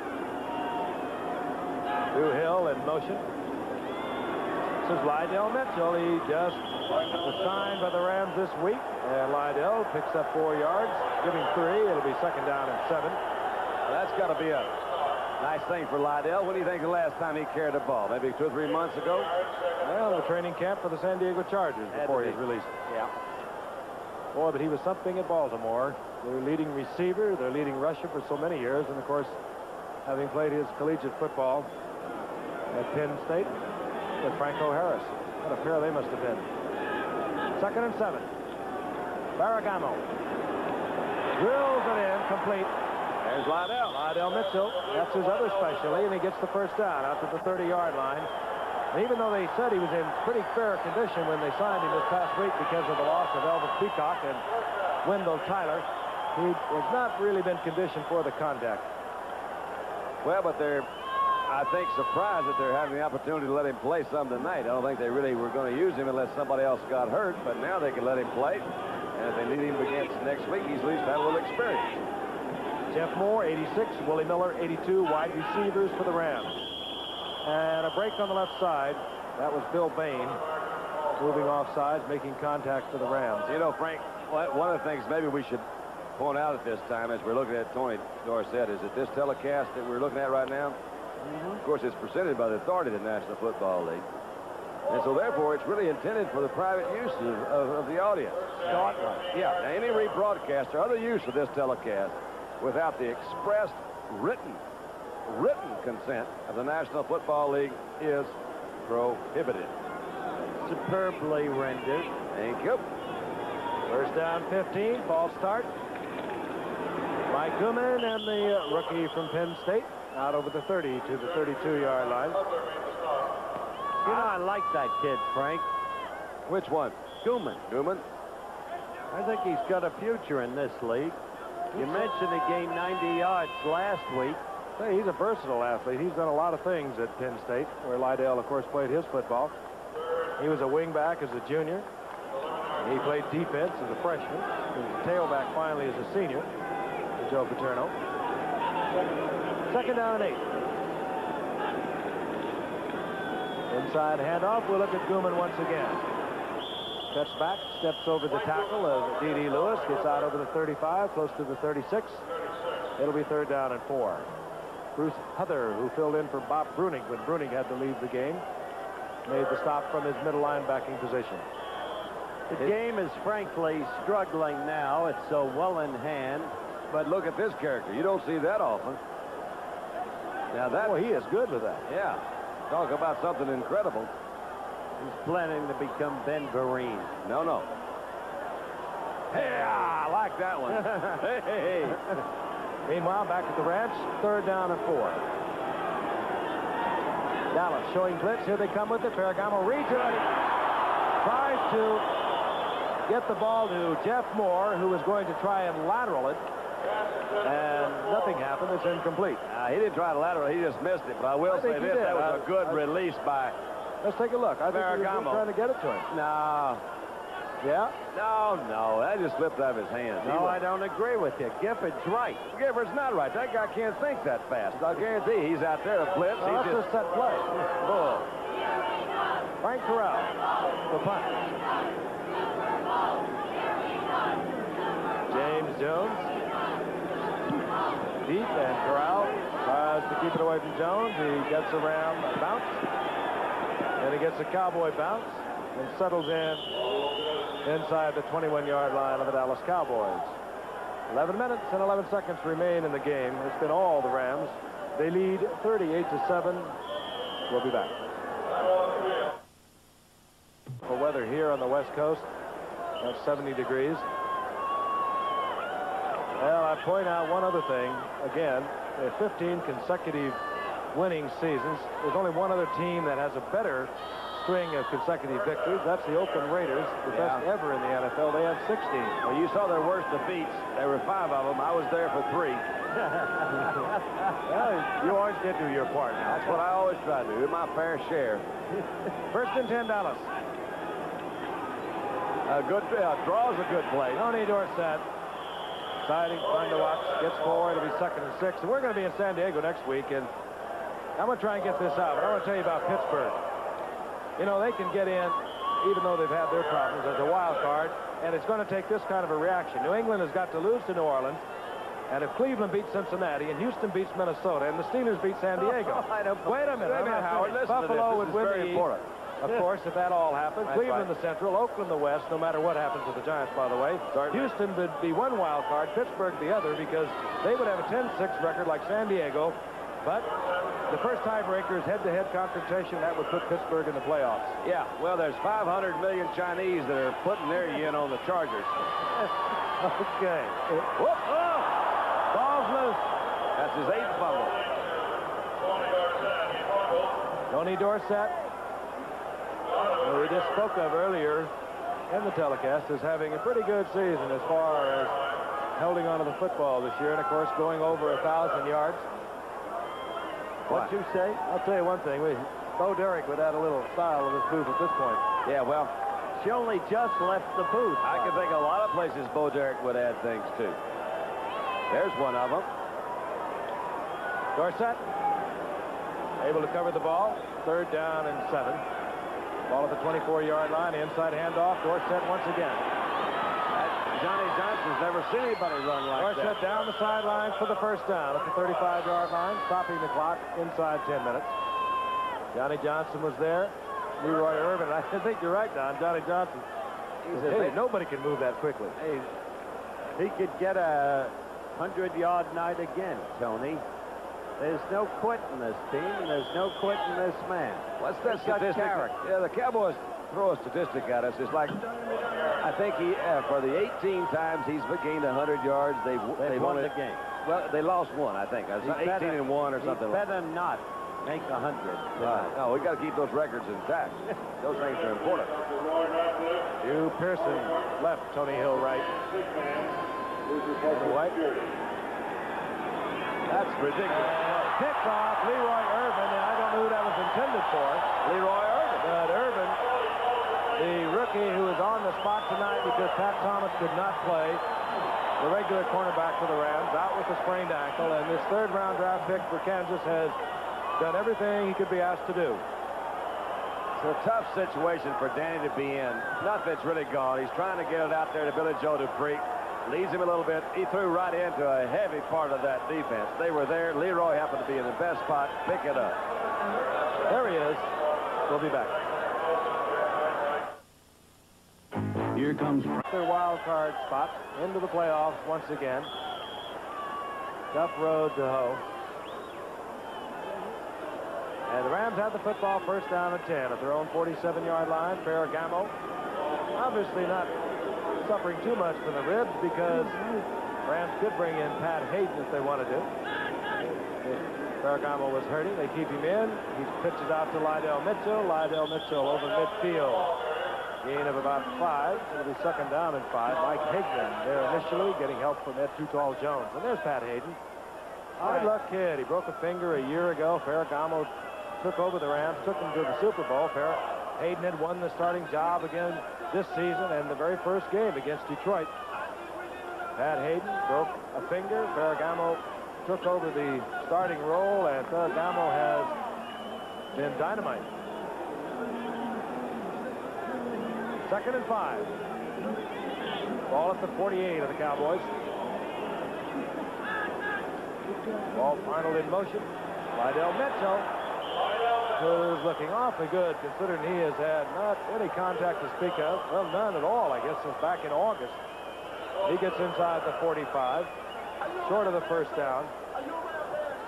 I want to emphasize, Frank, that his knee appears much better. He passed the Rams physical exam where he did not pass the Giants at that time.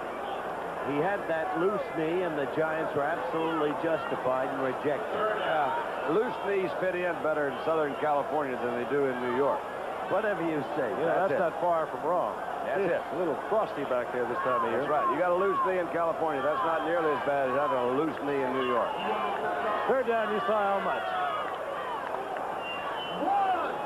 Look at Lydell Mitchell's great years. Unbelievable. 374 receptions coming into tonight's game over those 8 years. Nearly 6,600 yards in rushing. Most of all of that, of course, accomplished at Baltimore. I think this whole thing's a trick. I think they're trying to set them up for the playoff game. Lydell Mitchell gets the first down. Rams content to go with most of their backup people except their quarterback, Ferragamo. And that's not Ferragamo.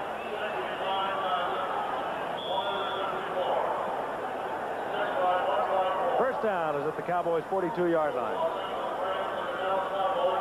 Remind you again, next Monday night, San Diego and Pittsburgh, as we close out our regular NFL Monday Night Football season. We've had some thrillers. Danny Fouts is fun to watch, isn't he? He's got his receivers down there. Those guys are fun. Of course, I love to watch Terry and Lynn Swan. Yeah, he's got a good group. Ferragamo, Mitchell does not hold on, incomplete. Bruce Huther there. Glenn Carano. You betcha. Super talent in my book. Absolutely. Really quick, you know, he was in Las Vegas. He's from Las Vegas, about it. It's a Pee-wee football team. That's a good year. 50%, that's 500. Always winning. Absolutely. 1 TD, 12 yards. Doesn't make a difference. His Pee-wee football coach was Eddie LeBaron. And the quarterback on that Pee-wee team was not Glenn Carano. It was Wayne LeBaron, the coach's son. I mean, that's the way it works. Politics.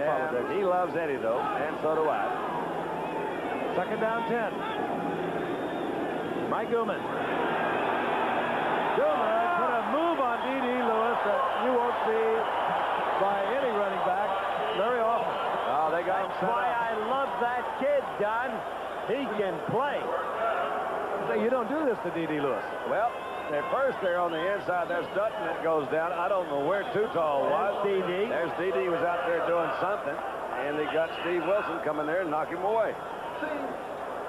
Gooman gets another Ram first down inside the 28-yard line, stopping the clock as he steps out of bounds with 7:22 remaining. Give me any guy Paterno trains. Any guy. Walt Arnold, the rookie from New Mexico, in motion. Ferragamo drills one that Drew Hill cannot handle. Incomplete. I mentioned that, told you a moment ago, how Pittsburgh, and I'm sure you don't understand it because I do. I'm sure you do. I've got it. But the other thing, no matter what Oakland does with the Giants on Sunday, San Diego is still going to have to beat them to win the Western Division of the AFC. Well, I can tell you right now how Oakland will do against the Giants. Now, you be careful. What do the Giants do to Dallas? 38-35. 38-35. But Dallas wore blue jerseys that day. I know. Second and 10. Jeff Moore, the first-year man from Tennessee. This is Mitchell. Mitchell takes Harvey Martin for a bit of a ride for a pickup of 4.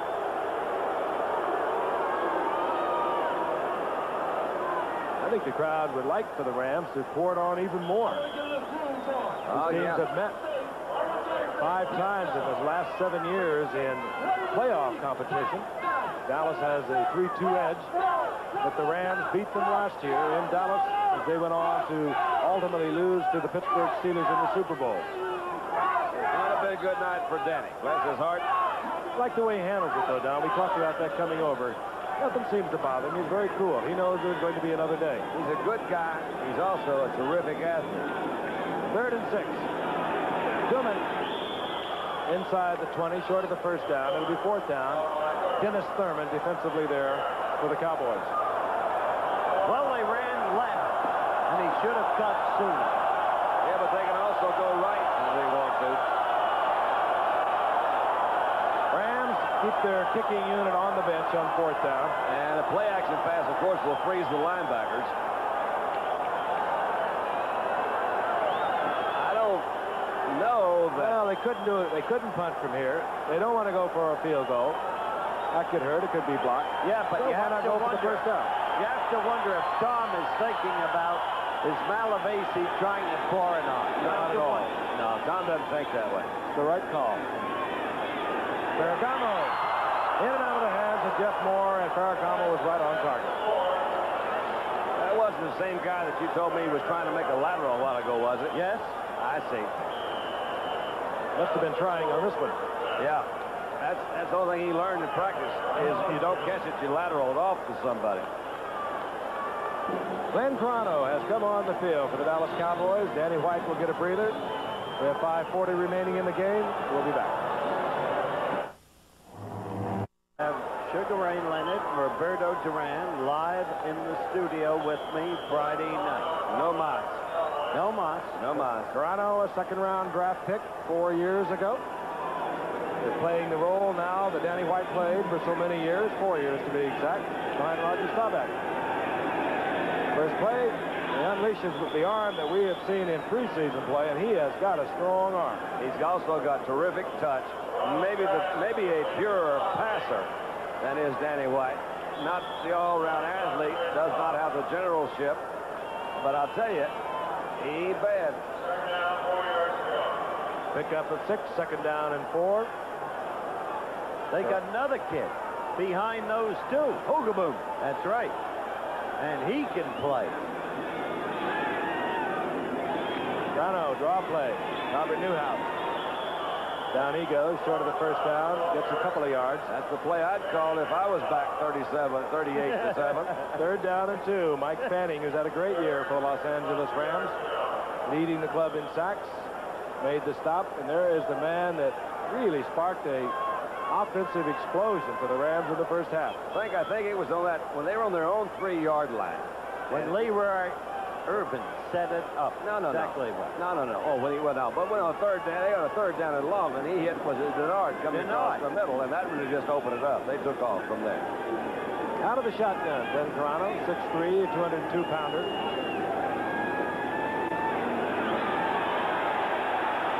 Carano gets the ball to Jones. He does not hold on. He would have had the first down. Pretty good little dance step by Glenn back there. Although the ball was thrown a little hard, Jones maybe could have caught it. Boy, there was a lot of hot breath on Glenn Carano's back. He was surrounded by Rams. And the Cowboys will have to turn it over again. Danny White comes back out. And dropping deep, a pair of safeties for the Rams. Nolan Cromwell, who is a little bit of everything. Anytime the Rams want something special on any of their teams, they use Nolan Cromwell, that great athletic skill. Also back there, Johnny Johnson, the rookie first-round pick from Texas. Nolan Cromwell, the fair catch called for, and successfully made at the 35-yard line. So the Rams will have 1st and 10. The ball at their own 35-yard line. We look at Doug France. Ooh.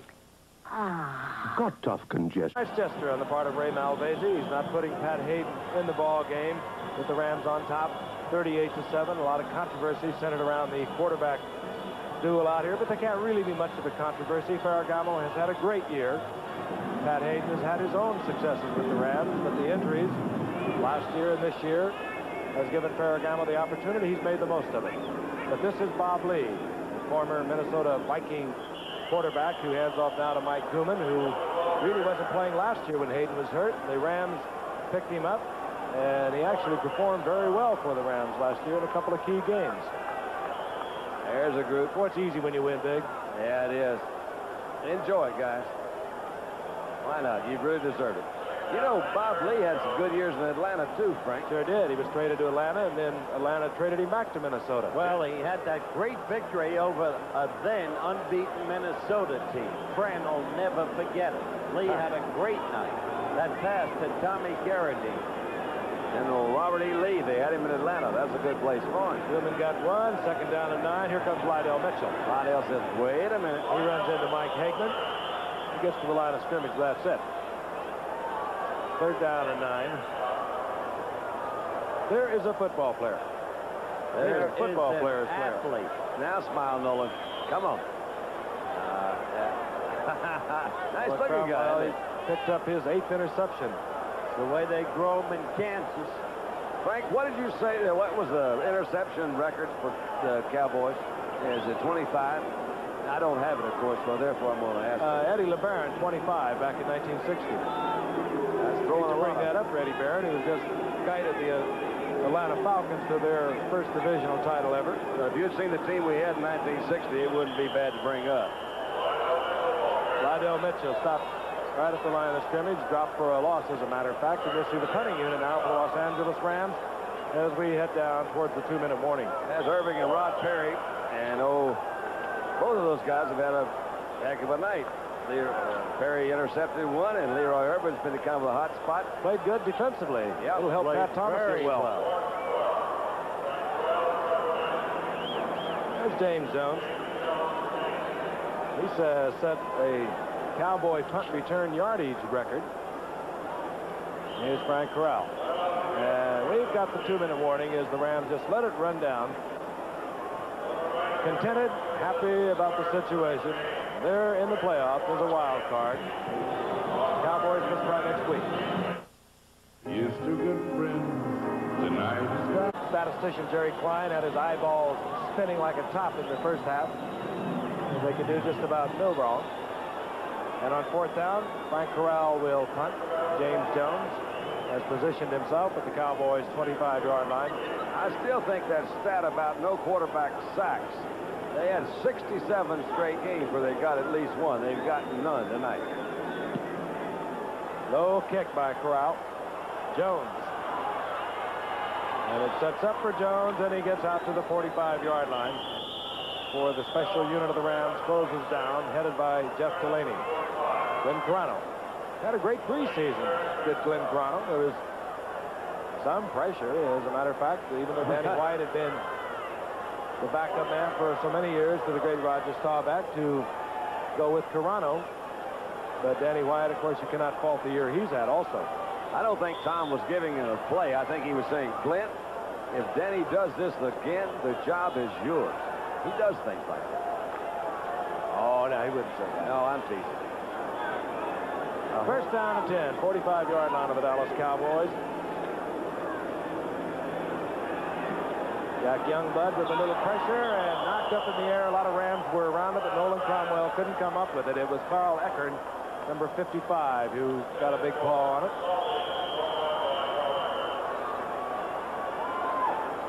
There they are. And, of course, the only spot not clinched, or at least the only division not clinched, is the Dallas Cowboys and the Philadelphia Eagles. They'll get it on down in Dallas next week. And, of course, as we mentioned several times tonight, it goes to the 5th tiebreaker. We won't repeat all the other 4, but it goes down to the tiebreaker that says that the Rams would have to win by 26 points. Jack Youngblood. And, boy, the Dallas Cowboys would have to win by 26. And Frank, Boy, I'll tell you, That one, that's a great football player, and he is shaken up. You got to hope that that guy is not hurt badly because he really is a key.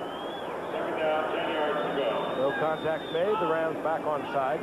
2nd and 10. Toronto fires it complete out to the 45-yard line, taken by Jay Saldi there. Just a little bit short of a first down. Now they mark it right at the 45. That should be good enough for a first. Well, at least they should have measured it. Well, why? Almost picked off by Johnny Johnson. I want to tell you, that was a great play, even though he didn't hold it. What timing, what anticipation, as good as you can be. Well, one of the things that the defensive backs have at this time of the game is they have a certain sort of security they don't start the game off with, you know? That's true. I mean, they can go for those things. That was a good play by Johnny. But, hey, they don't have anything to learn. I mean, anything to lose. That's Jack Youngblood. Looks like they're going over his ankle, knee. That could be trouble. Hey, he played the playoff ball last year with a broken fibula. That's the point. Not with Youngblood. That man is unbelievable. 4th and inches, Carano, who was quite a running quarterback when he played at the University of Nevada, Las Vegas, gets the first down. With more than a minute remaining in the game now. Our buddy Jerry Klein just handed me up. Another good throw. Complete. This is Drew Pearson. And Drew Pearson down to the 17-yard line. Another Dallas Cowboy first down. The Rams have totaled 519 yards total offense tonight. Now, the most yards Dallas has ever allowed was 527 yards in 1962. St. Louis. You're right. You ran a game called. Hard idea. Too many men on the field is what the call was.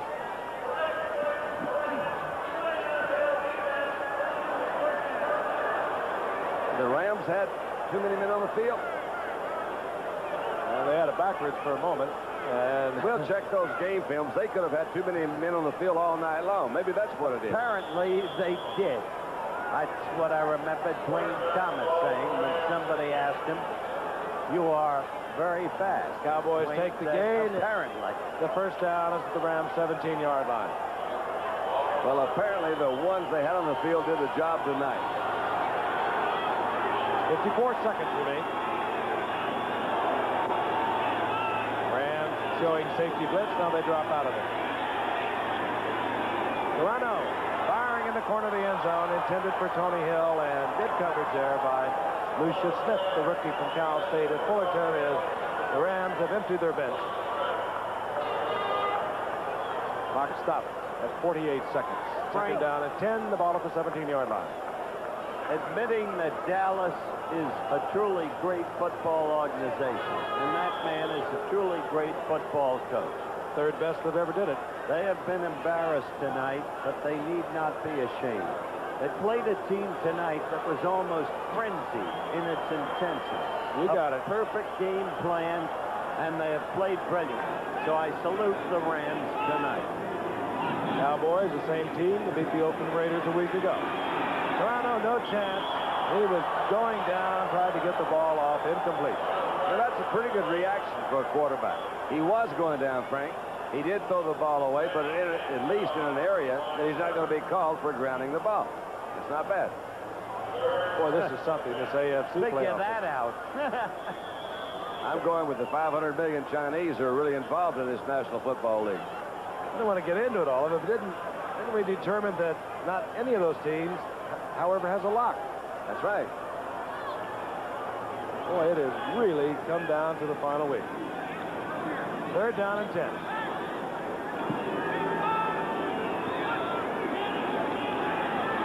Toronto again feeling the pressure of the pass rush. Had to unleash it, and down he goes. Butch Johnson, the intended receiver, is fourth down coming up. Nolan Cromwell back there defensively. That's your life for your basic NFL quarterback. Hello. He says, "Don't I know you from somewhere?" He does now. Yep. Again, the Rams thinking not at all about the run. They have just unleashed everyone. That was Phil Murphy, a rookie from South Carolina State. He's a pretty large fellow, 6'5" and 280. Fourth and 10. And Carano out of the shotgun. Preston Pearson looks for the blitz. Carano, corner of the end zone. Beautiful shot. Butch Johnson, but what a great pass by Carano. Was a good throw. Right over Nolan Cromwell. Touchdown, Dallas. I hope Carano doesn't get fined for his jersey being out. Yeah, that's a nice thing. That's the pride of this team. 4th down and 10. The kid does have a good arm, and he does have good touch. He drills the ball in. You see some Rams there. Cromwell is one of them. And I love Butch Johnson as a player. A great key play man. That's their pride. Well, they're a terrific team. We talked about their record, which is terrific, and they will be in the playoff. They're already in the playoff, and they may win the division. I doubt if they'll beat Philadelphia 26 points. They may not even beat Philadelphia, but at least they're going to be in the playoff. Seption puts it through the uprights.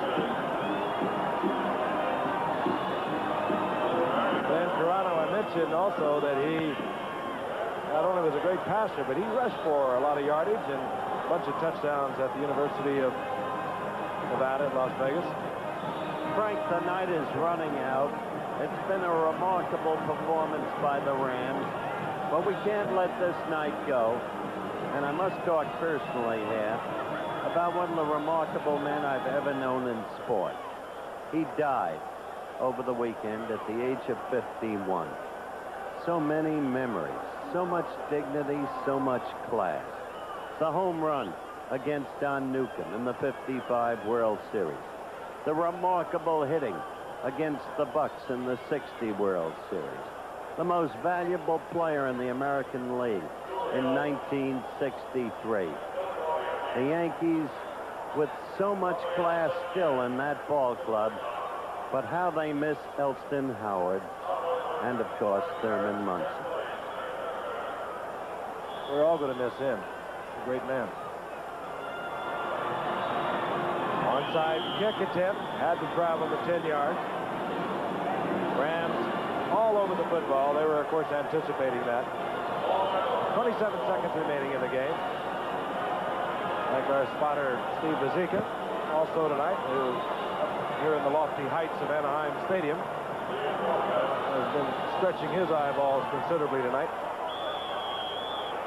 And a reminder, we'll be in San Diego next Monday night. San Diego and the Pittsburgh Steelers. And there'll be much on the line in that one. Well, 8 yards, and they will have set the record for most yards gained against the Dallas defensive team in the history. And they're just going to plop on it.